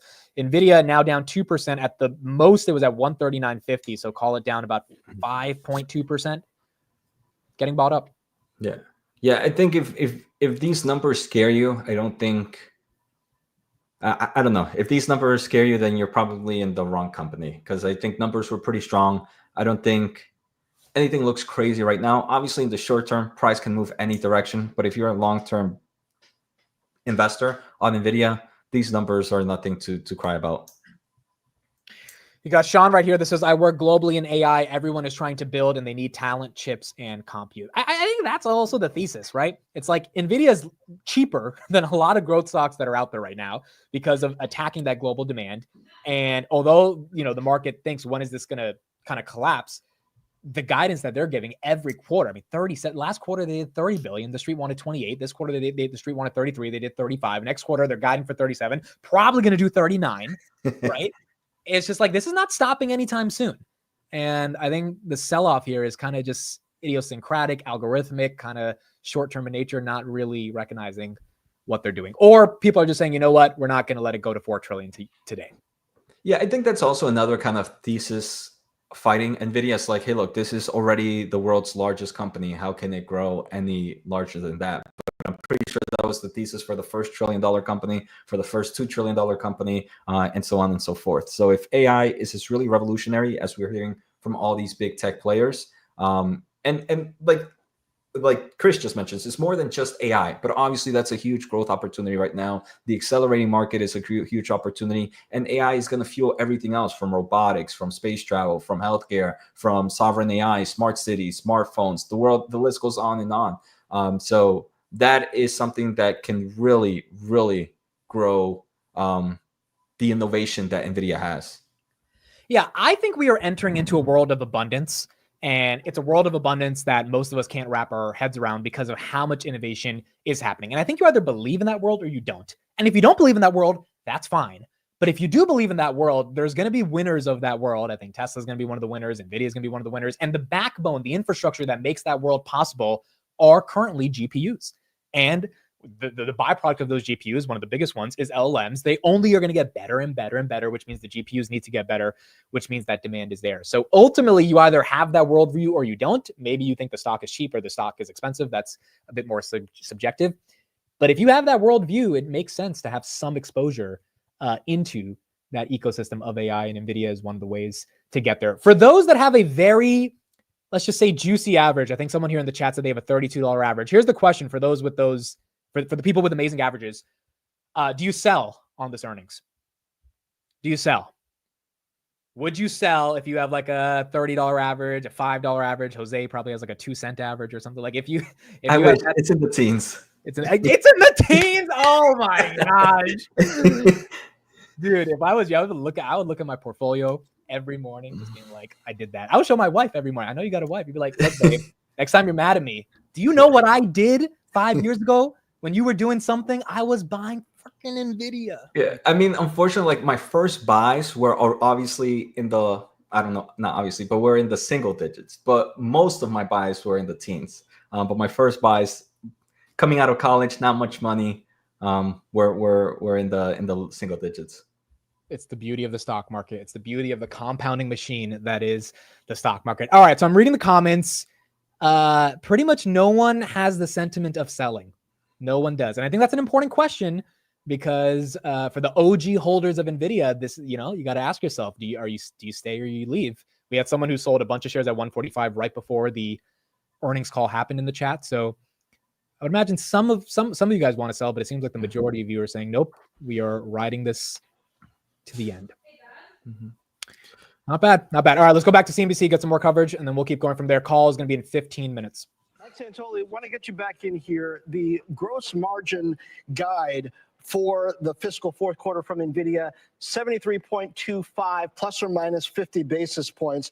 And sure, the top line guide is a modest beat, kind of in line, but I can't help but couple that with this Snowflake report and the ambition behind it, right? Because all of that data flowing into the transformed data center is part of what ends up feeding AI. So that, in a way, is positive pipeline indication, demand indication for the likes of NVIDIA, no? I mean, obviously, directionally it is. I think it's kind of remarkable that we're slicing it so thin in terms of, what's been guided in a quarter that's, already a few weeks old, and just shows you again how the tight tolerances of how this stock has come into this number. I do find it interesting pretty minimal movements. The winners initially on the reflex are the sellers of all those juiced options that were implying an 8% move. That could change. No doubt on the call, there's going to be a lot of big picture bullishness. The mission is not yet complete. We're going up and away. But I do find it interesting that initial little sell-off attempt was bought. So a lot of jockeying and a lot of people really, it's the machines fighting each other over small increments of near-term guidance. I'm interested to see if you get it fleshed out in terms of, through next year and what they're seeing so that somebody can make a more coherent fundamental case. Okay, I want to get back to Christina Parts-Neveles for more from this report. Yeah, the CFO commentary is on the website right now, and there's a line that really stood out. Both Hopper and Blackwell systems, those are their two iterations of the GPUs, have certain supply constraints, and the demand for Blackwell, that's the latest iteration, is expected to exceed supply for several quarters in fiscal 2026. So that's a warning right there that supply is still going to be constrained for several quarters. That's a good issue. I mean, investors don't love that, but it's better than them not wanting, people not wanting to buy Hopper. So that is a good problem at the end of the day. It seems like demand is not going anywhere but up. Still don't know if that's going to mean a push out or any delays, but to me, that sounds like a warning, possibly too, why you're seeing this movement downwards for the stock. Guys? All right. Christina, thank you. And shares are down about 3% right now, but bouncing around, as you can see right there on your screen. Paul, I want to get your reaction to everything we've just heard in this report, including the fact that demand is outpacing supply. We knew that was a dynamic, and it sounds like it continues. Yeah, I mean, it's pretty incredible that the company is raised guidance by, $500 million, and that's disappointing. But it just goes to show you how strong this stock has been. I mean, they've routinely raised guidance by closer to $2 billion or $1 billion or more. So this it's short. And I think to what Mike was saying earlier, maybe the reason the stock isn't down more on that marginal, revenue guide higher is the fact that it hasn't done anything in 5 months. It's basically right where it was 5 months ago. So it has had some time to, rest, so to speak, and, let the market catch up with it. And got to keep in mind, of course, we're also expecting a new platform from them pretty much every year. So there is that. Paul, Patrick, thanks for joining us. Mike, see you in a bit. Up next, much more reaction. All right, so we got the call in about 13 minutes. What do you make of that supply constraint argument, and did you already know that was happening? Okay. Yeah, I mean, that's at the end of the day, I think that's going to be the case for multiple quarters. I mean, we've heard from TSMC that they can't keep up with the demand that they're seeing from their customers, aka Nvidia, especially on the AI accelerator side, because of pretty much advanced packaging.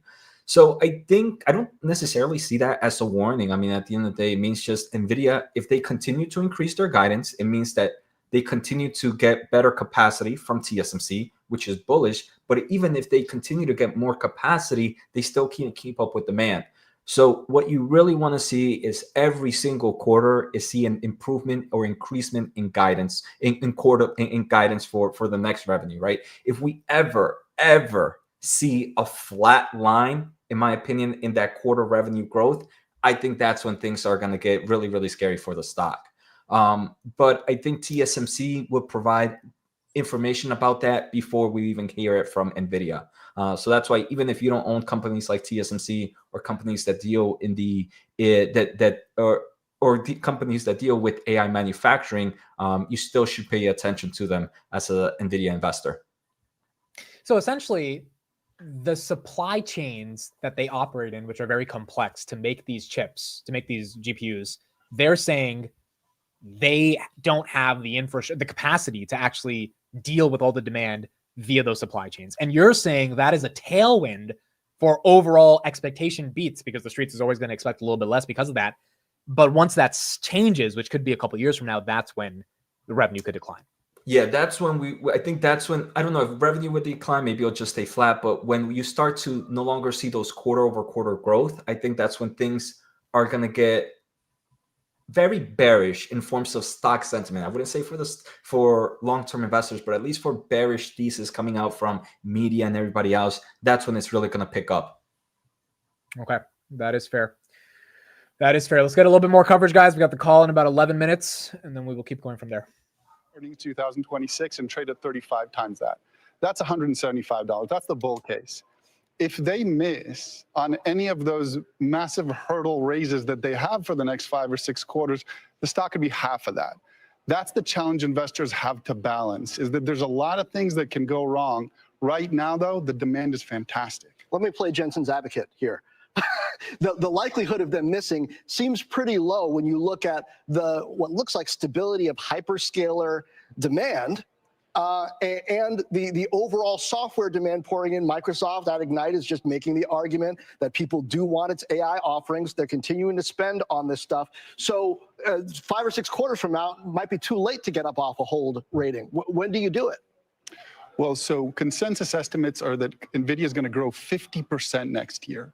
That means all those hyperscalers need to increase their already very high levels of CapEx by 50% or more. And they've been talking about, Sundar Pichai talked about overinvestment. Satya Nadella, to you yesterday, talked about catching up on investment. Those are not terms you use when you intend to continue to invest like that forever. Those are terms you use when there's a point where you're going to push the brakes. And if that happens next year, and NVIDIA has to guide to down results at any point next year, that's something investors need to be aware of. But Gil, we're looking at data center revenue that's up 112% year on year this quarter. It's another record. And right there in the release, you have Jensen Huang talking about, basically the stack, about what this is going to mean for compute. We know inferencing is a big part of the story here. Software, partnerships. It's more than just the picks and shovels themselves in terms of the long-term trajectory for NVIDIA. So how much does that need to factor in? Well, so I'm glad you brought up the picks and shovels analogy, because NVIDIA's... By the way, this guy is one of the more bearish analysts on the street, guys, from D.A. Davidson, so that's why they're getting his perspective here. selling picks and shovels. Microsoft, Amazon, Google are renting them out, but people actually need to find gold. They are not finding nearly enough gold to justify the levels of investment the hyperscalers are currently making. By our calculation, by the end of this year, Microsoft will have invested $80 billion in AI. Now, they'll have a $10 billion AI business from that, but it's still probably a money-losing business. And if Microsoft continues to increase spend, especially if it increases spend by another 50% next year, it's going to be that much harder to get a return on investment unless their customers start finding a whole lot more gold. So if you have a hold on Nvidia, and who's finding? Okay, real quick, we'll get back to him. But Jose, do you agree with that? That they're not finding the gold? No, I mean, I think if you're not following the AI space, you might think this is a stalemate. But you've seen all these AI startups, and this is assuming, I guess, AI stays where it's at right now. And I don't think a year from now we're going to have AI where it's at right now. It's going to grow. And I think that's the missing, and that's a moving variable in this whole equation, right? It's a variable that every day changes depending on how AI is evolving.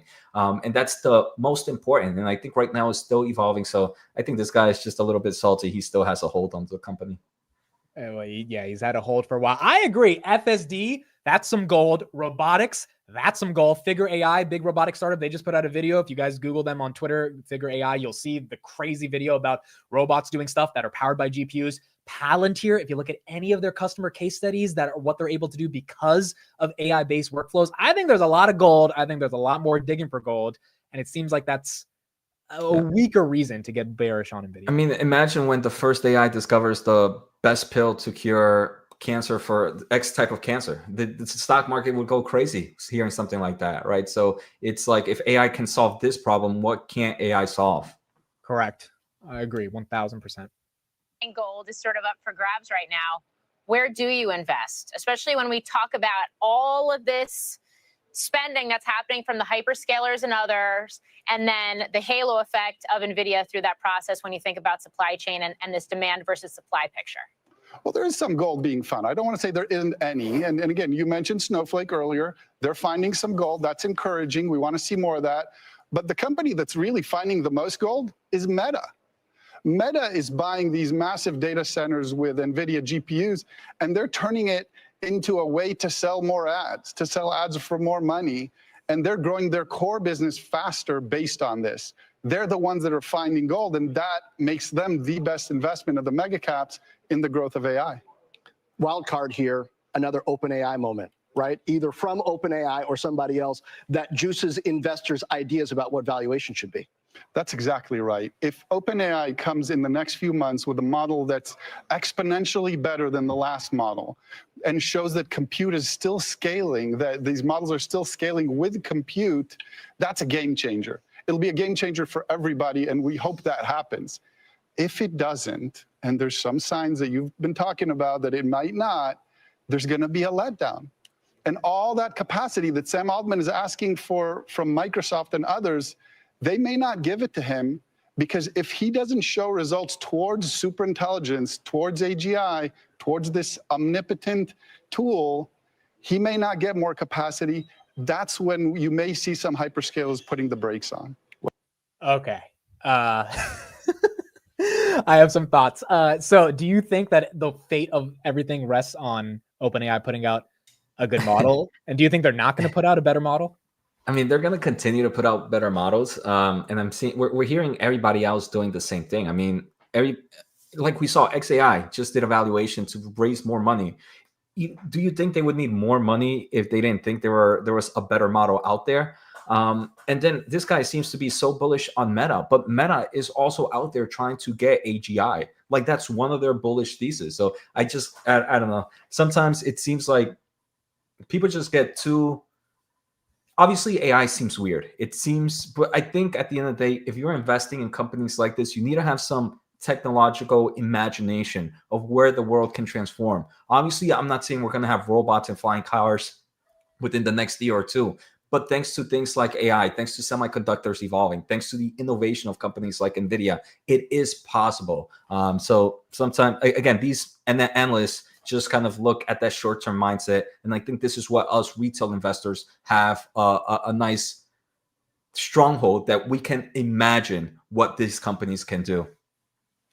Yeah, I agree. I think you need to have some imagination. I also think it's very weird to be bullish Meta, but not be bullish what's creating all the advertising spend for them, or all the advertising efficiencies, which are those GPUs.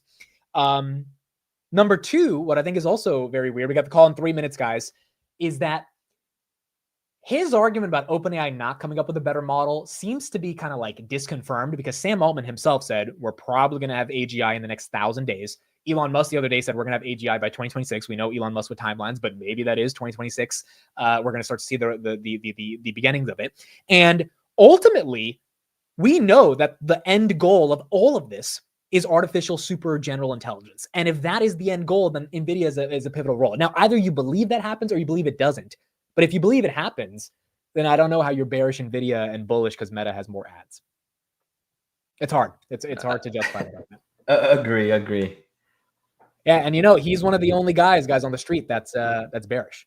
So when you take the contrarian opinion, that's fine. But in order to be contrarian, you also have to have some logic to back it up. And I agree with you, Jose. It's not like we're getting flying cars or robots tomorrow. And I'm open. I want to hear bear cases. But if the bear case is not valuation, the bear case is, AI might not be a thing, then you're just on a totally different world. Yeah, I agree. I think, and I do think there are bearish cases for NVIDIA. For me, one of the biggest bearish case for NVIDIA is it's evolving at such a rapid pace, a 1-year cadence on GPUs. That type of technology and pressure on engineers is pretty intense. It's not only just dependent on NVIDIA, right? They're dependent on things like HBM from Micron, from SK Hynix. They're dependent on TSMC for advancements in manufacturing capabilities. So there's just this overall pressure in innovative speed, and that can sometimes, if you're going too fast into something, you might make a mistake somewhere, which can create some form of speed bump. So to me, I think that's the biggest bearish case, is the dependent of innovation in technology so quickly. I would agree. I would 1000% agree. NVIDIA right here, kind of recovering, 144. Now it's down 0.5%. Snowflake up 19%. Palo Alto Networks down about 5%. Palantir down about 1.2%. NVIDIA down about 0.5% here. You got that green candle coming up. All right, let's get into the call. We should be starting in like 30 seconds, guys. We will have Jensen. Before questions, it'll probably take like 30 to 35 minutes before we get to questions. And then we'll see what Jensen has to say.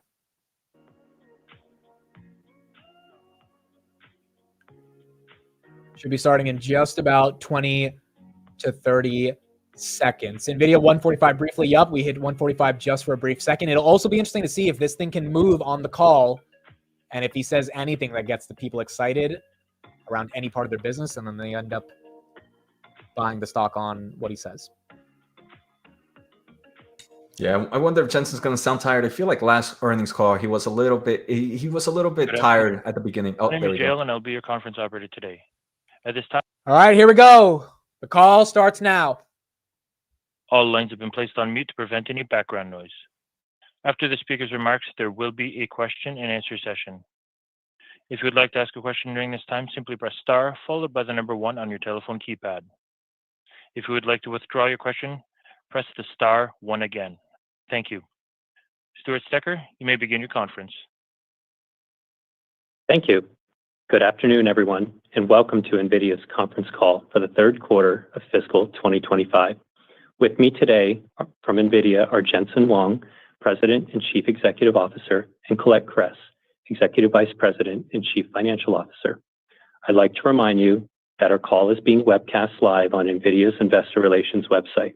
The webcast will be available for replay until the conference call to discuss our financial results for the fourth quarter of fiscal 2025.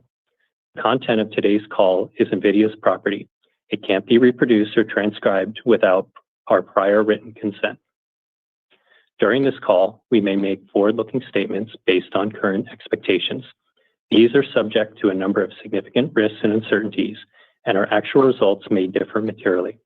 For a discussion of factors that could affect our future financial results and business, please refer to the disclosure in today's earnings release, our most recent Forms 10-K and 10-Q, and the reports that we may file on Form 8-K with the Securities and Exchange Commission.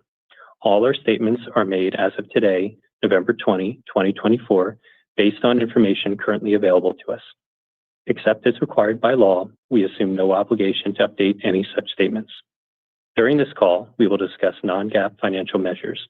You can find a reconciliation of these non-GAAP financial measures to GAAP financial measures in our CFO commentary, which is posted on our website. With that, let me turn the call over to Colette. Thank you, Stuart. Q3 was another record quarter. We continue to deliver incredible growth.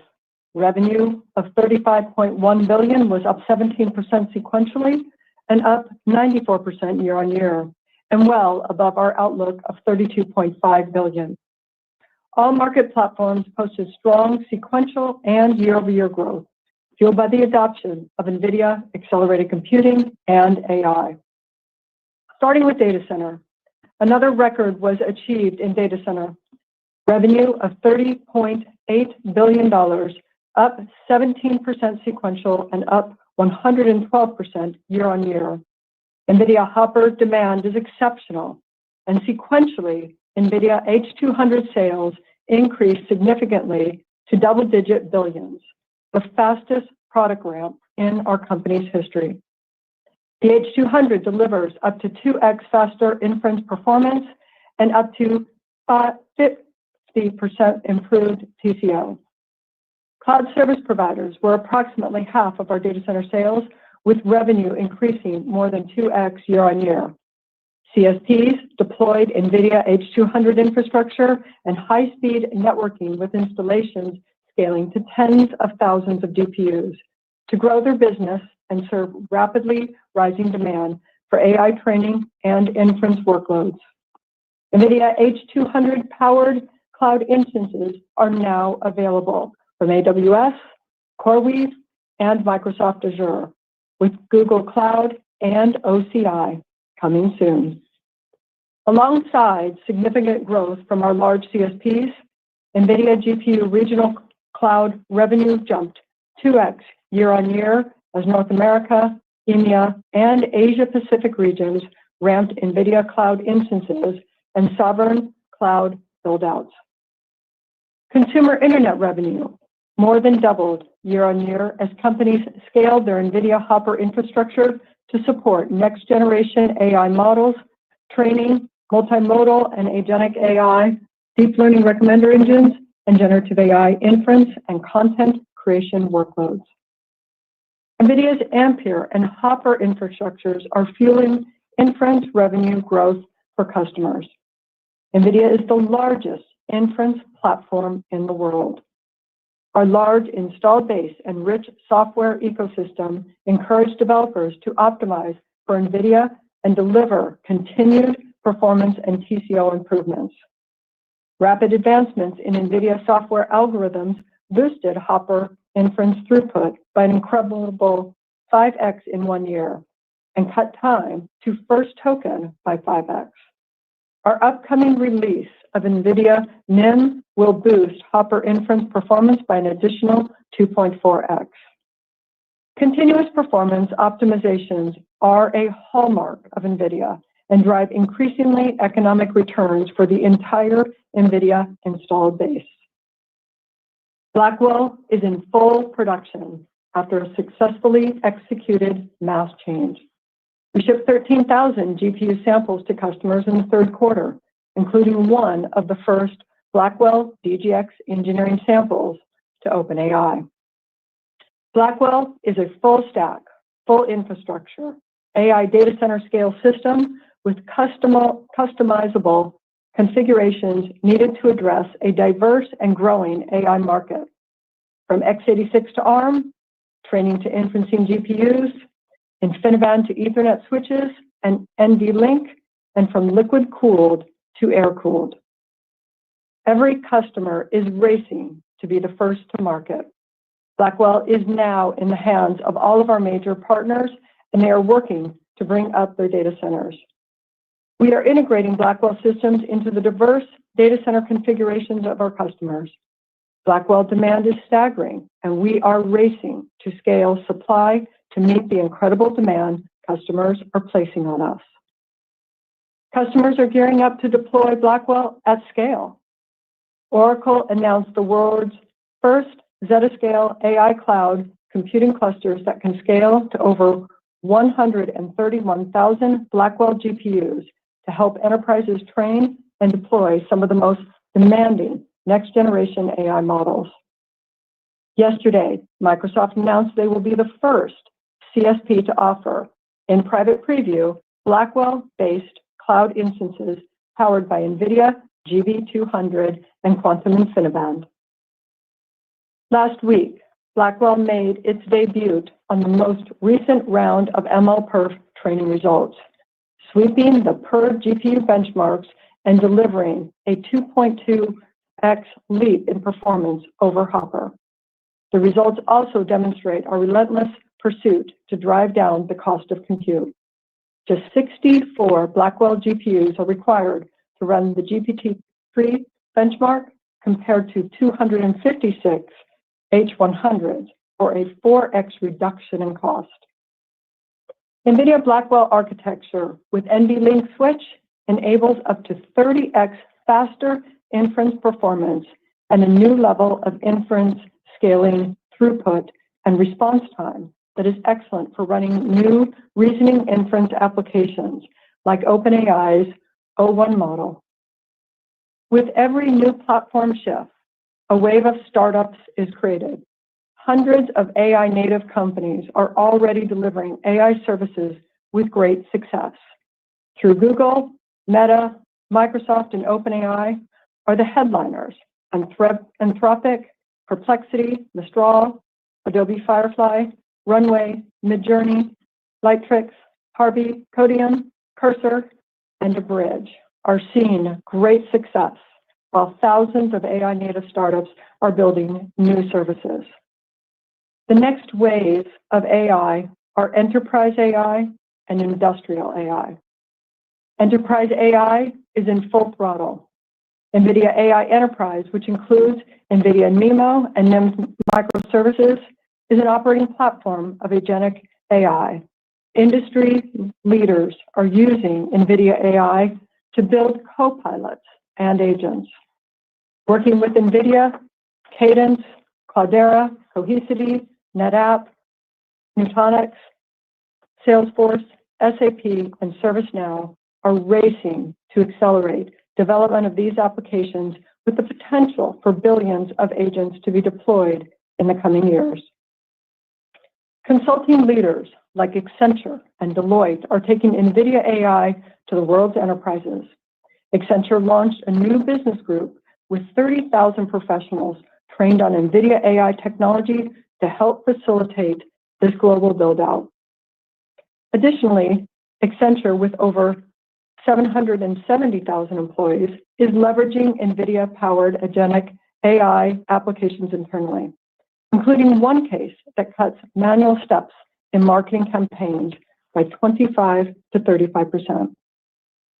Nearly 1,000 companies are using NVIDIA NIM, and the speed of its uptake is evident in NVIDIA AI Enterprise monetization. We expect NVIDIA AI Enterprise full-year revenue to increase over 2x from last year, and our pipeline continues to build. Overall, our software, service, and support revenue is annualizing at $1.5 billion, and we expect to exit this year annualizing at over $2 billion. Industrial AI and robotics are accelerating. This is triggered by breakthroughs in physical AI, foundation models that understand the physical world. Like NVIDIA NeMo for enterprise AI agents, we built NVIDIA Omniverse for developers to build, train, and operate industrial AI and robotics. Some of the largest industrial manufacturers in the world are adopting NVIDIA Omniverse to accelerate their businesses, automate their workflows, and to achieve new levels of operating efficiency. Foxconn, the world's largest electronics manufacturer, is using digital twins and industrial AI built on NVIDIA Omniverse to speed the bring-up of its Blackwell factories and drive new levels of efficiency. In its Mexico facility alone, Foxconn expects to reduce a reduction of over 30% in annual kilowatt-hour usage. From a geographic perspective, our data center revenue in China grew sequentially due to shipments of export-compliant Hopper products to industries. As a percentage of total data center revenue, it remains well below levels prior to the onset of export controls. We expect the market in China to remain very competitive going forward. We will continue to comply with export controls while serving our customers. Our sovereign AI initiatives continue to gather momentum as countries embrace NVIDIA accelerated computing for a new industrial revolution powered by AI. India's leading CSPs, include Tata Communications and Zoda Data Services, are building AI factories for tens of thousands of NVIDIA GPUs. By year-end, they will have boosted NVIDIA GPU deployments in the country by nearly 10x. Infosys, TSC, Wipro are adopting NVIDIA AI Enterprise and upskilling nearly 500,000 developers and consultants to help clients build and run AI agents on our platform. In Japan, SoftBank is building the nation's most powerful AI supercomputer with NVIDIA DGX Blackwell and Quantum InfiniBand.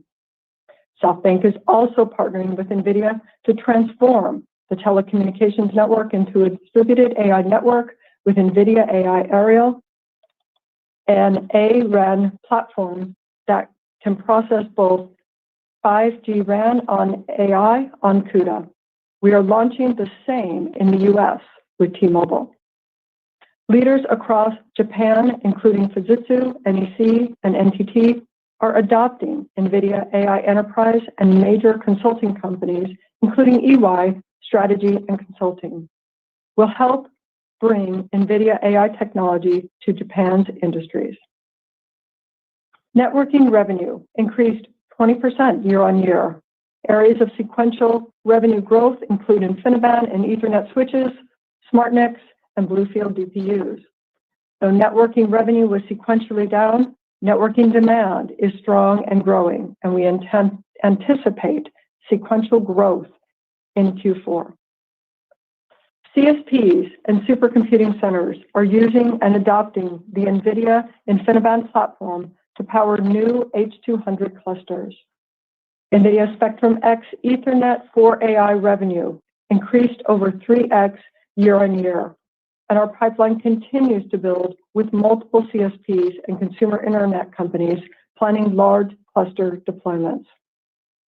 Traditional Ethernet was not designed for AI. NVIDIA Spectrum X uniquely leverages technology previously exclusive to InfiniBand to enable customers to achieve massive scale of their GPU compute. Utilizing Spectrum X, xAI's Colossus 100,000 Hopper supercomputer experienced zero application latency degradation and maintained 95% data throughput versus 60% for traditional Ethernet.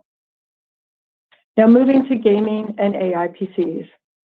Gaming revenue of $3.3 billion increased 14% sequentially and 15% year-on-year. Q3 was a great quarter for gaming, with notebook, console, and desktop revenue all growing sequentially and year-on-year.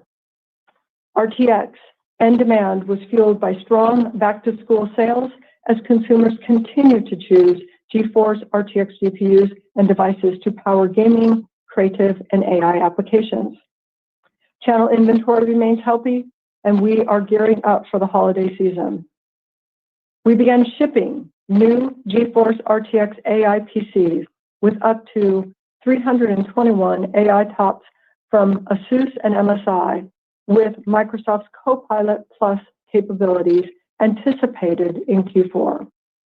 These machines harness the power of RTX ray tracing and AI technologies to supercharge gaming, photo and video editing, image generation, and coding. This past quarter, we celebrated the 25th anniversary of the GeForce 256, the world's first GPU. The transforming computing graphics to igniting the AI revolution, NVIDIA's GPUs have been the driving force behind some of the most consequential technologies of our time. Moving to ProViz. Revenue of $486 million was up 7% sequentially and 17% year-on-year. NVIDIA RTX workstations continue to be the preferred choice to power professional graphics, design, and engineering-related workloads. Additionally, AI is emerging as a powerful demand driver, including autonomous vehicle simulation, generative AI model prototyping for productivity-related use cases, and generative AI content creation in media and entertainment. Moving to automotive. Revenue was a record $449 million, up 30% sequentially and up 72% year-on-year. Strong growth was driven by self-driving ramps of NVIDIA Orin and robust end market demand for NEVs. Volvo Cars is rolling out its fully electric SUV built on NVIDIA Orin and Drive OS. Okay, moving to the rest of the P&L. GAAP gross margin was 74.6% and non-GAAP gross margin was 75%, down sequentially, primarily driven by a mix shift of the H100 systems to more complex and higher cost systems within data center. Sequentially, GAAP operating expenses and non-GAAP operating expenses were up 9% due to higher compute, infrastructure, and engineering development costs for new product introductions. In Q3, we returned $11.2 billion to shareholders in the form of share repurchases and cash dividends. Well, let me turn to the outlook for the fourth quarter. Total revenue is expected to be $37.5 billion, plus or minus 2%, which incorporates continued demand for Hopper architecture and the initial ramp of our Blackwell products. While demand is greatly exceed supply, we are on track to exceed our previous Blackwell revenue estimate of several $billion as our visibility into supply continues to increase. That's pretty good. On gaming, although sell-through is strong in Q3, we expect fourth quarter revenue to decline sequentially due to supply constraints.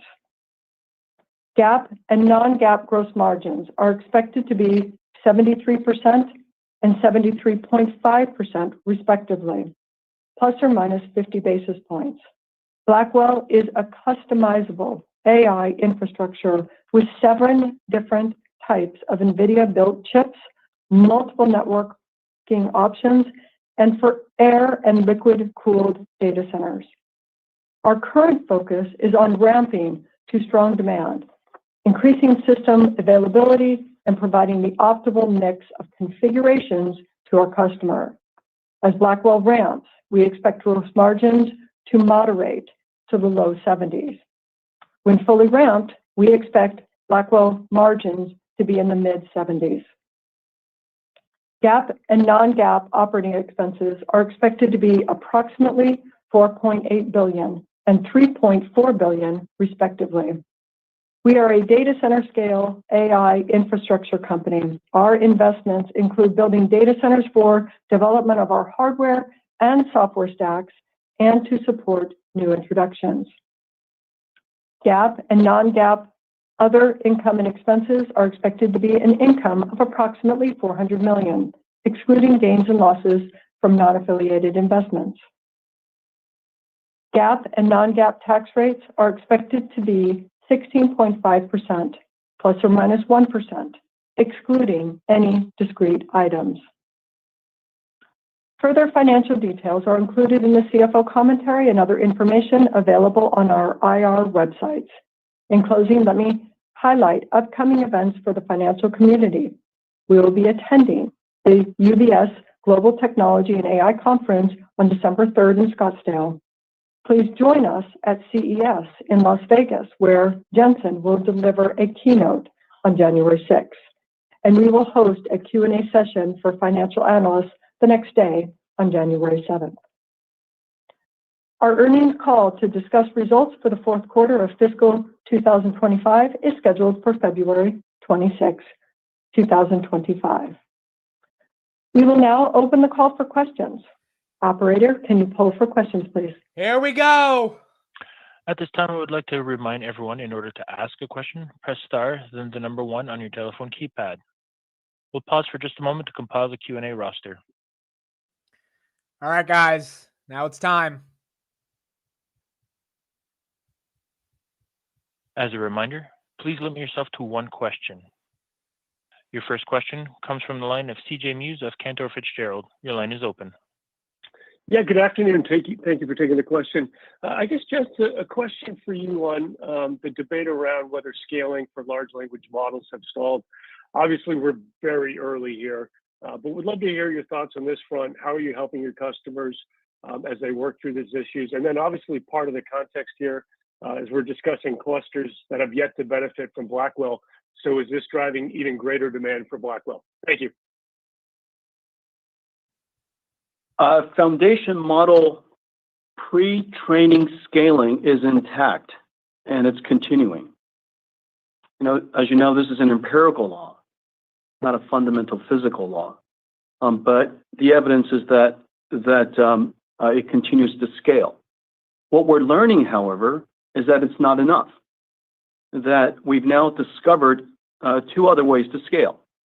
One is post-training scaling. Of course, the first generation of post-training was reinforcement learning human feedback, but now we have reinforcement learning AI feedback and all forms of synthetic data generated data that assists in post-training scaling. And one of the biggest events and one of the most exciting developments is Strawberry, ChatGPT 01, OpenAI's 01, which does inference time scaling, or what's called test time scaling. The longer it thinks, the better and higher quality answer it produces. And it considers approaches like chain of thought and multi-path planning and all kinds of techniques necessary to reflect and so on and so forth. And it's intuitively, it's a little bit like us doing thinking in our head before we answer a question. And so we now have 3 ways of scaling, and we're seeing all 3 ways of scaling. And as a result of that, the demand for our infrastructures is really great. You see now that at the tail end of the last generation of foundation models, we're at about 100,000 hoppers. The next generation starts at 100,000 Blackwells. And so that kind of gives you a sense of where the industry is moving with respect to pre-training, scaling, post-training scaling, and then now, very importantly, inference time scaling. And so the demand is really great for all of those reasons. But remember, simultaneously, we're seeing inference really starting to scale up for our company. We are the largest inference platform in the world today because our install base is so large, and everything that was trained on Amperes and Hoppers inference incredibly on Amperes and Hoppers. And as we move to Blackwells for training foundation models, it leaves behind it, a large install base of extraordinary infrastructure for inference. And so we're seeing inference demand go up. We're seeing inference time scaling go up. We see the number of AI native companies continue to grow. And of course, we're starting to see enterprise adoption of agentic AI really is the latest rage. And so we're seeing a lot of demand coming from a lot of different places. Great answer by Jensen. Your next question comes from the line of Toshiya Hari of Goldman Sachs. Your line is open. Hi, good afternoon. Thank you so much for taking the question. Jensen, you executed the mask change earlier this year. There were some reports over the weekend about some heating issues. On the back of this, we've had investors ask about your ability to execute to the roadmap you presented at GTC this year, with Ultra coming out next year and the transition to Rubin in 26. Can you sort of speak to that? And some investors are questioning that. So if you can sort of speak to your ability to execute on time, that would be super helpful. And then a quick part B on supply constraints. Is it a multitude of componentry that's causing this, or is it specifically, CoWoS, HBM? Is the supply constraints? Are the supply constraints getting better? Are they worsening? Any sort of color on that would be super helpful as well. Thank you. Yeah, thanks. So let's see. Back to the first question. Blackwell production is in full steam. In fact, as Colette mentioned earlier, we will deliver this quarter more Blackwells than we had previously estimated. And so the supply chain team is doing an incredible job working with our supply partners to increase Blackwell, and we're going to continue to work hard to increase Blackwell through next year. It is the case that demand exceeds our supply, and that's expected as we're in the beginnings of this generative AI revolution, as we all know. And we're at the beginning of a new generation of foundation models that are able to do reasoning and able to do long thinking, and of course one of the really exciting areas is physical AI that now understands the structure of the physical world. And so Blackwell demand is very strong. Our execution is going well, and there's obviously a lot of engineering that we're doing across the world. You see now systems that are being stood up by Dell and CoreWeave. I think you saw systems from Oracle stood up. You have systems from Microsoft, and they're about to preview their Grace Blackwell systems. You have systems that are at Google. And so all of these CSPs are racing to be first.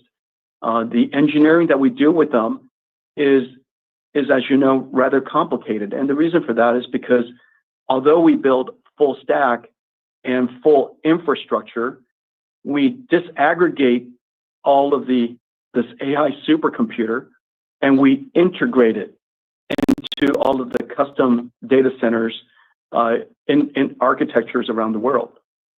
That integration process is something we've done several generations now. We're very good at it, but there's still a lot of engineering that happens at this point. But as you see from all of the systems that are being stood up, Blackwell is in great shape. And as we mentioned earlier, the supply and what we're planning to ship this quarter is greater than our previous estimates. With respect to the supply chain, there's 7 different chips, 7 custom chips that we built in order for us to deliver the Blackwell systems. The Blackwell systems go in air-cooled or liquid-cooled, NVLink 8 or NVLink 72, or NVLink 8, NVLink 36, NVLink 72. We have x86 or Grace, and the integration of all of those systems into the world's data centers is nothing short of a miracle. And so the component supply chain necessary to ramp at the scale, you have to go back and take a look at how much Blackwell was shipped last quarter, which was 0, and in terms of how much Blackwell total systems will ship this quarter, which is measured in billions, the ramp is incredible. And so almost every company in the world seems to be involved in our supply chain. And we've got great partners, everybody from, of course, TSMC and Amphenol, the connector company, incredible company, Vertiv and SK Hynix and Micron, Spill, Amcor, and KYEC, and there's Foxconn and the factories that they've built, and Quanta and WeWin, and Dell and HP and Supermicro, Lenovo, and the number of companies is just really quite incredible. Quanta, and I'm sure I've missed partners that are involved in the ramping of Blackwell, which I really appreciate. And so, anyways, I think we're in great shape with respect to the Blackwell ramp at this point. And then lastly, your question about our execution of our roadmap. We're on an annual roadmap, and we're expecting to continue to execute on our annual roadmap. And by doing so, we increase the performance, of course, of our platform. But it's also really important to realize that when we're able to increase performance and do so at X factors at a time, we're reducing the cost of training, we're reducing the cost of inferencing, we're reducing the cost of AI so that it could be much more accessible. But the other factor that's very important to note is that when there's a data center of some fixed size, and a data center always is of some fixed size, it could be, of course, tens of megawatts in the past, and now it's, most data centers are now 100 megawatts to several hundred megawatts, and we're planning on gigawatt data centers. It doesn't really matter how large the data centers are. The power is limited. And when you're in the power limited data center, the highest performance per watt translates directly into the highest revenues for our partners. And so on the one hand, our annual roadmap reduces cost. But on the other hand, because our perf per watt is so good compared to anything out there, we generate for our customers the greatest possible revenues. And so that annual rhythm is really important to us, and we have every intentions of continuing to do that. And everything's on track as far as I know. Your next question comes from the line of Timothy Arcuri of UBS. Your line is open. Thanks a lot. I'm wondering if you can talk about the trajectory of how Blackwell is going to ramp this year. I know, Jensen, you did just talk about Blackwell being better than I think you had said several billions of dollars in January. Sounds like you're going to do more than that. But I think in recent months also you said that Blackwell crosses over Hopper in the April quarter. So I guess I had 2 questions. First of all, is that still the right way to think about it, that Blackwell will cross over Hopper in April? And then, Colette, you kind of talked about Blackwell bringing down gross margin to the low, to the low 70s as it ramps. So I guess if April is the crossover, is that the worst of the pressure on gross margin? So you're going to be kind of in the low 70s as soon as April. I'm just wondering if you can sort of shape that for us. Thanks. Why don't you start? Sure. Let me first start with your question, Tim. Thank you. Regarding our gross margins, And we discussed that our gross margins, as we are ramping Blackwell in the very beginning, and the many different configurations, the many different chips that we are bringing to market, we are going to focus on making sure we have the best experience for our customers as they stand that up. We will start growing into our gross margins, but we do believe those will be in the low 70s in that first part of the ramp. So you're correct. As you look at the quarters following after that, we will start increasing our gross margins, and we hope to get to the mid 70s quite quickly as part of that ramp. Hopper demand will continue through next year, surely the first several quarters of the next year. And meanwhile, we'll ship more Blackwells next quarter than this, and we'll ship more Blackwells the quarter after that than our first quarter. And so that kind of puts it in perspective. We are really at the beginnings of two fundamental shifts in computing that is really quite significant. The first is moving from coding that runs on CPUs to machine learning that creates neural networks that runs on GPUs. And that fundamental shift from coding to machine learning is widespread at this point. There are no companies who are not going to do machine learning. And so machine learning is also what enables generative AI. And so on the one hand, the first thing that's happening is $1 trillion worth of computing systems and data centers around the world is now being modernized for machine learning. On the other hand, secondarily, I guess, is that on top of these systems we're going to be creating a new type of capability called AI. And when we say generative AI, we're essentially saying that these data centers are really AI factories. They're generating something. Just like we generate electricity, we're now going to be generating AI.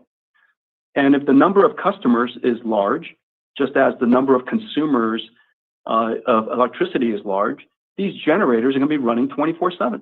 And today, many AI services are running 24/7, just like an AI factory. And so we're going to see this new type of system come online, and I call it an AI factory because that's really as close to what it is. It's unlike a data center of the past. And so these two fundamental trends are really just beginning. And so we expect this to happen, this growth, this modernization, and the creation of a new industry, to go on for several years. Your next question comes from the line of Vivek Arya of Bank of America Securities. Your line is open. Thanks for taking my question. Colette, just to clarify, do you think it's a fair assumption to think NVIDIA could recover to kind of mid-70s gross margin in the back half of calendar 25? Just wanted to clarify that. And then, Jensen, my main question, historically, when we have seen hardware deployment cycles, they have inevitably included some digestion along the way. When do you think we get to that phase, or is it just too premature to discuss that because you're just at the start of Blackwell? So how many quarters of shipments do you think is required to kind of satisfy this first wave? Can you continue to grow this into calendar 26? Just how should we be prepared to see what we have seen historically, right? The periods of digestion along the way of a long-term kind of secular hardware deployment. Okay. Vivek, thank you for the question. Let me clarify your question regarding gross margins. Could we reach the mid-70s in the second half of next year? And yes, I think it is reasonable assumption or a goal for us to do, but we'll just have to see how that mix of ramp goes. But yes, it is definitely possible. The way to think through that, Vivek, is I believe that there will be no digestion until we modernize $1 trillion worth of data centers. If you just look at the world's data centers, the vast majority of it is built for a time when we wrote applications by hand and we ran them on CPUs. It's just not a sensible thing to do anymore. If every company's CapEx, if they're ready to build a data center tomorrow, they ought to build it for a future of machine learning and generative AI, because they have plenty of old data centers. And so what's going to happen over the course of next, X number of years, and let's assume that over the course of 4 years, the world's data centers could be modernized as we grow into IT. As you know, IT continues to grow about 20-30% a year, let's say. And so, let's say by 2030, the world's data centers for computing is call it a couple $1 trillion. We have to grow into that. We have to modernize the data center from coding to machine learning. That's number one. The second part of it is generative AI, and we're now producing a new type of capability that the world's never known, a new market segment that the world's never had. If you look at OpenAI, it didn't replace anything. It's something that's completely brand new. It's in a lot of ways, as when the iPhone came, it was completely brand new. It wasn't really replacing anything, and so we're going to see more and more companies like that, they're going to create and generate out of their services essentially intelligence. Some of it would be digital artist intelligence, like Runway. Some of it would be basic intelligence, like OpenAI. Some of it would be legal intelligence, like Harvey. Digital marketing intelligence, like Writers. So on and so forth. And the number of these companies, what are they called? AI native companies are just in hundreds. And almost every platform shift. There were internet companies, as you recall. There were cloud first companies. There were mobile first companies. Now they're AI natives. And so these companies are being created because people see that there's a platform shift and there's a brand new opportunity to do something completely new. And so my sense is that we're going to continue to build out, to modernize IT, modernize computing, number one, and then number two, create these AI factories that are going to be for a new industry for the production of artificial intelligence. Your next question comes from the line of Stacy Rasgon of Bernstein Research. Your line is open. Hi, guys. Thanks for taking my questions. Colette, I had a clarification and a question for you. The clarification, just when you say low 70s gross margins, is 73.5 count as low 70s, or do you have something else in mind? And for my question, you're guiding total revenues, and so total data center revenues in the next quarter must be up, quote unquote, several $1 billion. But it sounds like Blackwell now should be up more than that. But you also said Hopper was still strong. So is Hopper down sequentially next quarter? And if it is, why? Is it because of the supply constraints? China's been pretty strong. Is China kind of rolling off a bit into Q4? So any color you can give us on sort of the Blackwell ramp and the Blackwell versus Hopper behavior into Q4 would be really helpful. Thank you. So first, starting on your first question there, Stacy, regarding our gross margin and define low. Low, of course, is below the mids, and let's say we might be at 71, maybe about 72, 72 and a half. We're going to be in that range. We could be higher than that as well. We're just going to have to see how it comes through. We do want to make sure that we are ramping and continuing that improvement, the improvement in terms of our yields, the improvement in terms of the product as we go through the rest of the year. So we'll get up to the mid 70s by that point. The second statement was a question regarding our Hopper and what is our Hopper doing. We have seen substantial growth for H200, not only in terms of orders, but the quickness in terms of those that are standing that up. It is an amazing product, and it's the fastest growing and ramping that we've seen. We will continue to be selling Hopper in this quarter, in Q4 for sure. That is across the board in terms of all of our different configurations, and our configurations include what we may do in terms of China.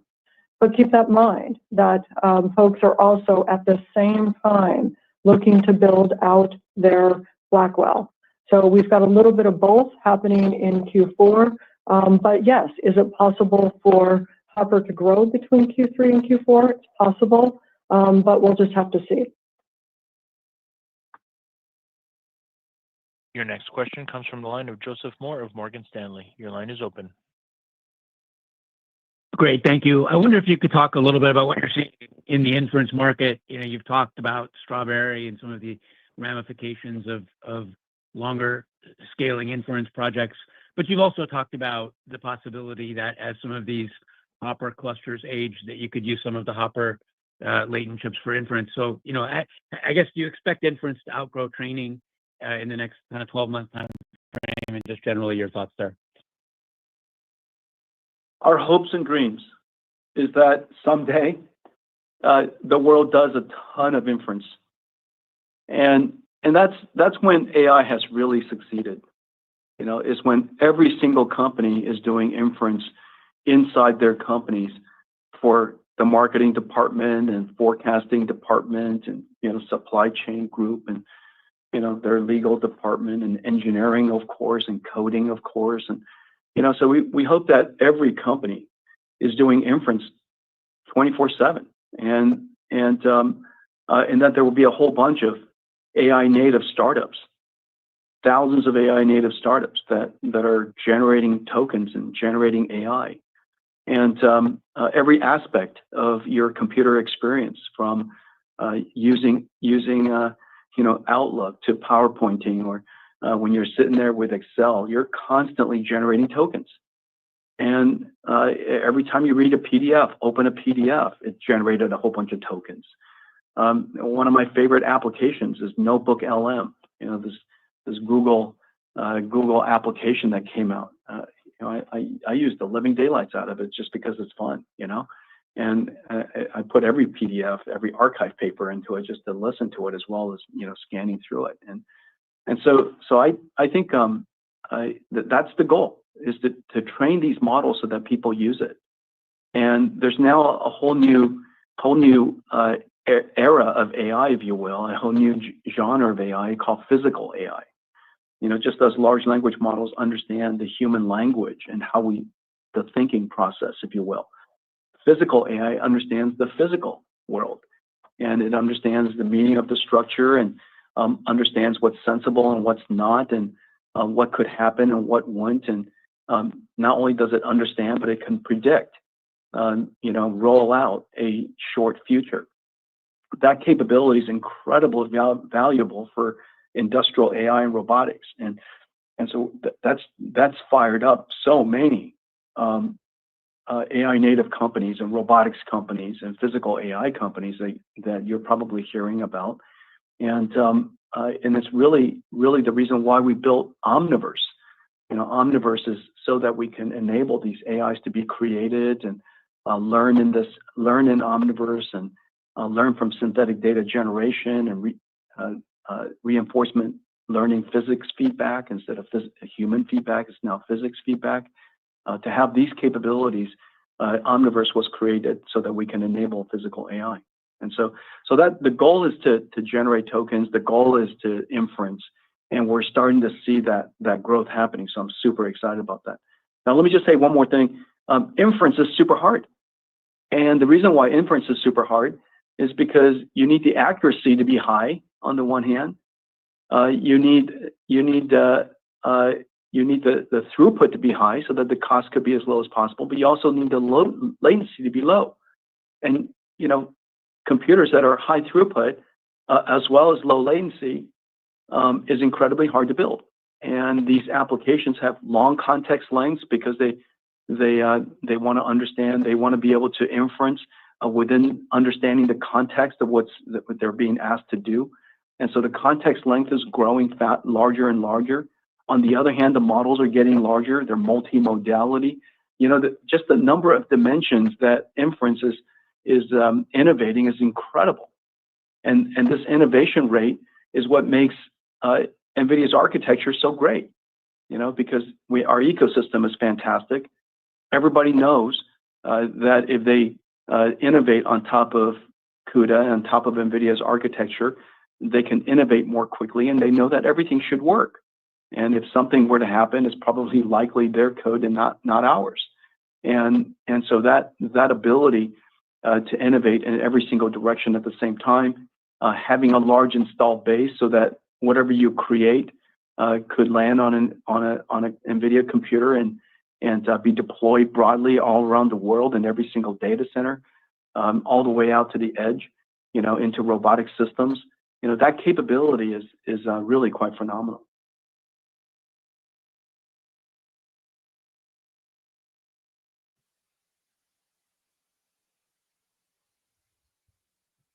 All right, waiting for Your the next next question. question I know, right? comes from the line of Aaron Rakers of Wells Fargo. Your line is open. Stocks down 1.5%. Yeah, thanks for taking the question. I wanted to ask you, as we kind of focus on the Blackwell cycle and think about the data center business, when I look at the results this last quarter, Colette, you mentioned that obviously the networking business was down about 15% sequentially, but then your comments were that you were seeing very strong demand. You mentioned also that you had multiple cloud, CSP design wins for these large scale clusters. So I'm curious if you could unpack what's going on in the networking business and where maybe you've seen some constraints and just your confidence in the pace of Spectrum X progressing to that multiple billions of dollars that you previously had talked about. Thank you. Let's first start with the networking. The growth year over year is tremendous. And our focus since the beginning of our acquisition of Mellanox has really been about building together the work that we do in terms of in the data center. The networking is such a critical part of that. Our ability to sell our networking with many of our systems that we are doing in data center is continuing to grow and do quite well. So this quarter is just a slight dip down, and we're going to be right back up in terms of growing. They're getting ready for Blackwell and more systems that will be using not only our existing networking, but also the networking that is going to be incorporated in a lot of these large systems that we are providing them to.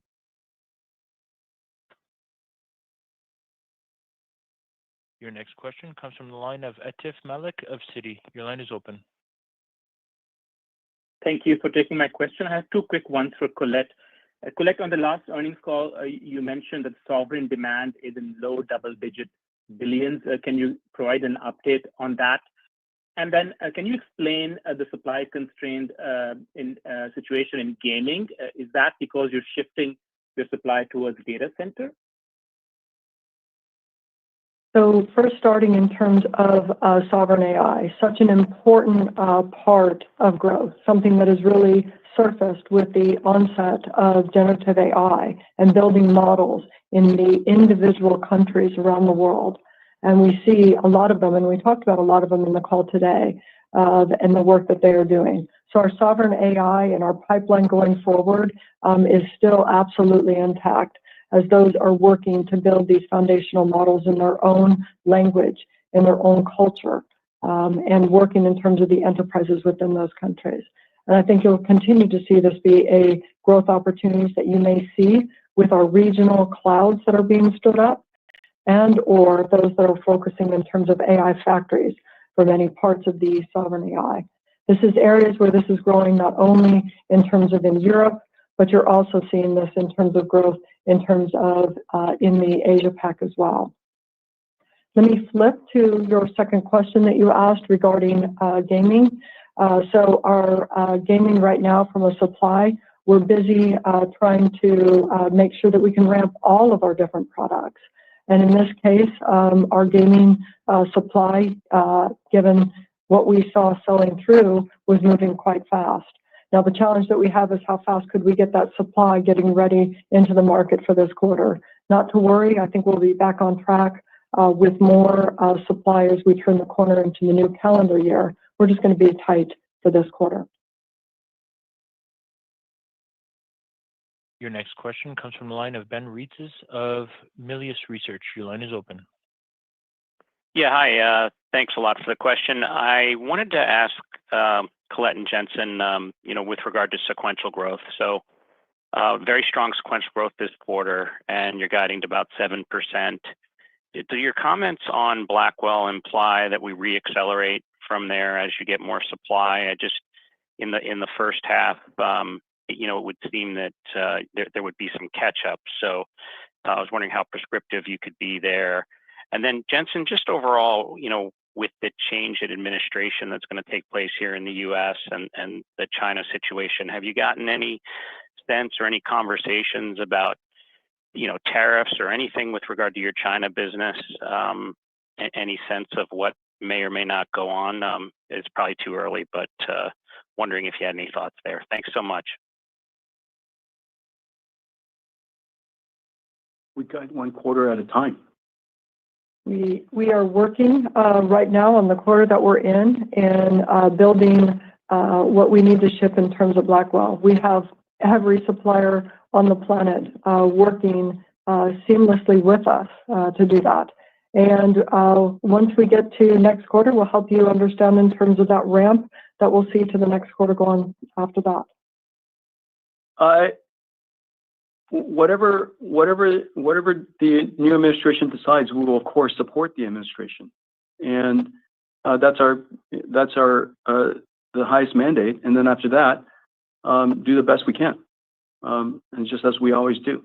And so we have to simultaneously, and we will comply with any regulation that comes along fully, and support our customers to the best of our abilities, and compete in the marketplace. We'll do all of these three things simultaneously. Your final question comes from the line of Pierre Ferragu of New Street Research. Your line is open. Hey, thanks for taking my question. Jensen, you mentioned in your comments, you have the pre-trainings, the actual language models, and you have reinforcement learning that becomes more and more important in training and in inference as well. And then you have inference itself. And I was wondering if you have a sense, like a high-level typical sense of out of an overall AI ecosystem, like maybe one of your clients or one of the large models that are out there today, how much of the compute goes into each of these buckets? How much for the pre-training, how much for the reinforcement, and how much into inference today? Do you have any sense for how it's splitting and where the growth is the most important as well? Well, today it's vastly in pre-training of foundation model, because as you know, post-training, the new technologies are just coming online, and whatever you could do in pre-training and post-training, you would try to do so that the inference cost could be as low as possible for everyone.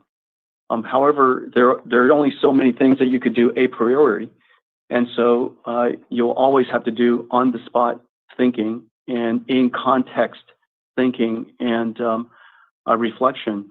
And so I think that the fact that all three are scaling is actually very sensible based on where we are.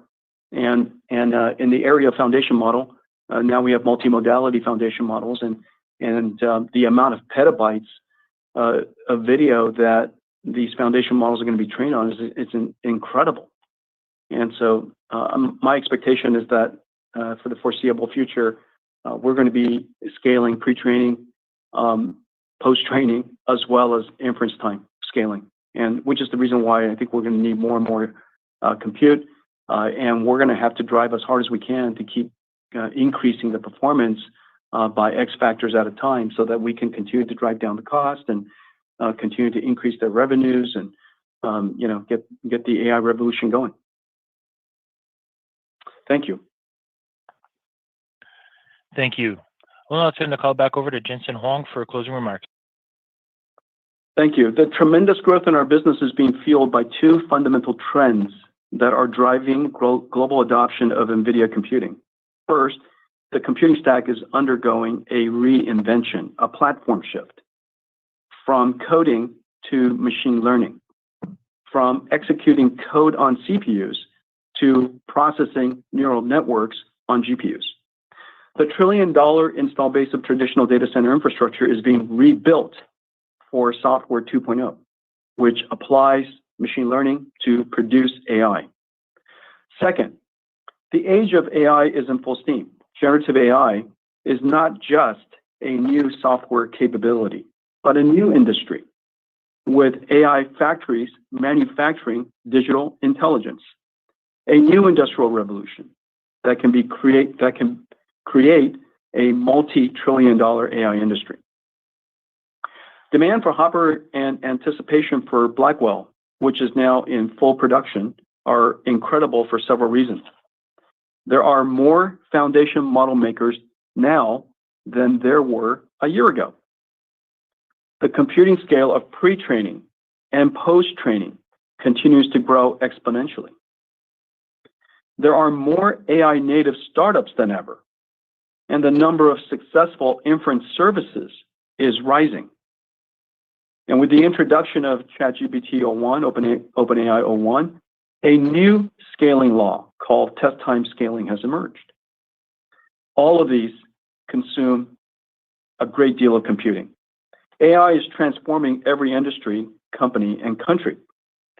Enterprises are adopting agentic AI to revolutionize workflows. Over time, AI coworkers will assist employees in performing their jobs faster and better. Investments in industrial robotics are surging due to breakthroughs in physical AI, driving new training infrastructure demand as researchers train world foundation models on petabytes of video and omniverse synthetically generated data. The age of robotics is coming. Countries across the world recognize the fundamental AI trends we are seeing and have awakened to the importance of developing their national AI infrastructure. The age of AI is upon us, and it's large and diverse.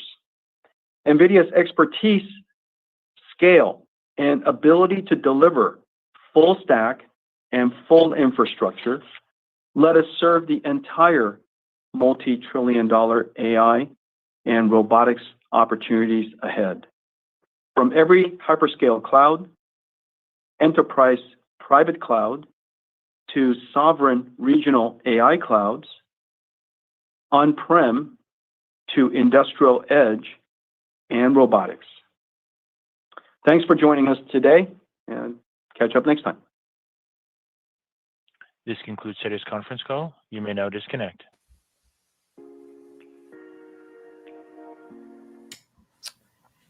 All right, here we go. That was Nvidia earnings. Stock right now down about 1% after hours. Really couldn't make the recovery. It was like 5 cents from going green and then got sold off. Jose, raw reaction. Earnings were great as a long-term investor and not anything that would scare me. We had a lot of great news from Nvidia. First, Blackwell this upcoming quarter is going to do better than as expected, which is great. Gross margins are expected to return back to mid-70s once Blackwell's in full production, which is what we've kind of expected. Just the initial ramp up was going to hurt gross margins. What else did we hear? We hear the what else did we hear? I heard a lot of this CFO. Is she was CFO, right? Colette? Yes, Colette. Yeah. I don't get why she was talking more than the CEO. I feel like she always does. Because right now most of the questions are just financial questions at the end of the day. I think Jensen usually just goes at the end and kind of gives his revolutionary thoughts. But most of the time the questions usually end up in the margin expansion or we're going to go from there, and usually Colette answers those. No, that's fair, but as someone who wants to hear Jensen answer those questions, just because I think the street also wants to hear his perspective, I think that's important. So I think so. What do you think she said that's getting the street kind of feeling weird right now? Was it something on margins, supply constraints? Because this stock's not really moving, and I feel like she didn't give them enough clarity that they wanted. I don't know. I mean, for me, if I may say, the stock it's down 1-2% after running up a little bit this week. I think everything was intact, I don't have any questions on anything that unanswered. I guess maybe just Street was expecting a little bit more from Blackwell in this upcoming quarter, but we saw strong demand for Hopper. The H200 is also seeing strong demand as well. Another thing that we heard pretty strongly from Jensen was that, hey, look, there was a bearish thesis that maybe training was coming to some form of stalemate, but that doesn't seem to be the case either. He mentioned training was growing, pre-training was growing, post-training was growing, and inference was growing thanks to the new scaling law of things like O1 Strawberry. So I don't know what Colette could have said differently to get the Street more excited. Yeah, I agree. And I feel like, it's one of those idiosyncratic things, because obviously you're correct, right? The CFO can answer these financial questions, and she's supposed to answer these financial questions. The problem was, I think, and I agree with people in the chat, the NVIDIA's priced to perfection. They needed to beat all the estimates. They did beat all the estimates. But then on these very small things around margins, this one, Stacy, who's from Bernstein, he was like, so when you mean low 70s, does that mean 72, 73, or 74? Like, that's such a minute, nitty-gritty question. Mm-hmm. And it's because that's how perfectly the stock is priced that you need answers to those questions. I think the Street wanted Jensen to confidently say one thing or another. And there was one question, I forgot exactly what the question was, but Jensen was kind of like, well, we're taking it quarter by quarter. And you could tell he didn't really want to answer it. He was just like, dude, like, no, ask me this in 90 days. And I think that also, that sort of lack of like yes or no, because probably they don't fully know, that might be getting investors a little bit shaky right now. Do you kind of agree with that? Yeah, okay, I would agree with that. I think maybe investors try to poke a little bit more, or analysts try to poke a little bit more information than they want to hear, right? I mean, at the end of the day, these are quarterly reports. They tell us that, hey, look, supply is still going to be pretty strong. But I think analysts are expecting NVIDIA to give you numbers for 2 quarters out. And physically, I mean, I think they can't, right? Did you get his answer to tariffs? What do you guys think in the chat? Do you think he answered that question about tariffs properly or not? And Jose, what do you think? I think he answered it to the best of our knowledge right now. He says obviously he works with the current administration right now with the export restrictions. So he's going to say if tariffs do come in, he's going to work with them as well. At the end of the day, I think we see the margins of NVIDIA being so high that even a few percentage margins won't really hurt the company too much. Yeah, and I agree. I mean, look, he has no idea what the Trump tariffs are going to be like, and if Trump is even using it as like a bargaining thing, if Trump's actually going to implement it. So there's a lot of different things, I think, right here in the context of what we're looking at for the future of regulations that he probably can't give a ton of responses to. Yeah, and who knows how these tariffs laws will come. Will it be like, hey, if you're a company that's designing the chip here in the United States and you're already spending a lot of money in research and development, would you also get maybe some form of, I want to say not incentive, but maybe like a cut down on these tariffs or stuff like that. So we don't know exactly what's going to happen. We just know NVIDIA is working with the United States company. It's a US-based company, and they do a lot of investments here in the States. Yeah, I agree. Also, one good point right here in the chat. He was not political. He kind of he just said, it was one of those things where he didn't piss off anybody by taking sides right here. He just said, we'll kind of deal with it when we deal with it. NVIDIA CEO said that the company will ship more Blackwell AI data center GPUs than it had previously expecting during Q4. Do you think that was a positive remark around Blackwell? Definitely. I mean, it just continues to show the bullish trend of Blackwell, and we still have strong bullish trend for Hopper 200 as well. I want to say one thing I did pick up when there was a question about the overheating issue. It wasn't as simple as yes or no. The way and I'm going to have to reread the transcript, the way to the overheating issue, it was, hey, look, we give references to multiple server makers. Some server makers might do things with it outside of our reference point, and the way I saw it is like there isn't a possibility that overheating is happening, but it's not a worldwide thing. It's that maybe some server maker took our reference design and maybe did something iffy, and that's what's causing the overheating issues. But overall, the system seems to be running fine. And again, that's more on the rack level, not on the chip level, which is very, very important to understand. He's blaming the server. He's blaming the vendors, basically. If there are any issues, and just if there are any issues, I think it's not necessarily an NVIDIA chip. It's something wrong with the reference design. I think that's fair. I mean, like, and if that's the case, then the street has to be a little bit sympathetic to that. SMCI is up 5%. Jensen had this moment where he said every single company in the world is impacted by Nvidia or touched by Nvidia in some way, which is a pretty big statement.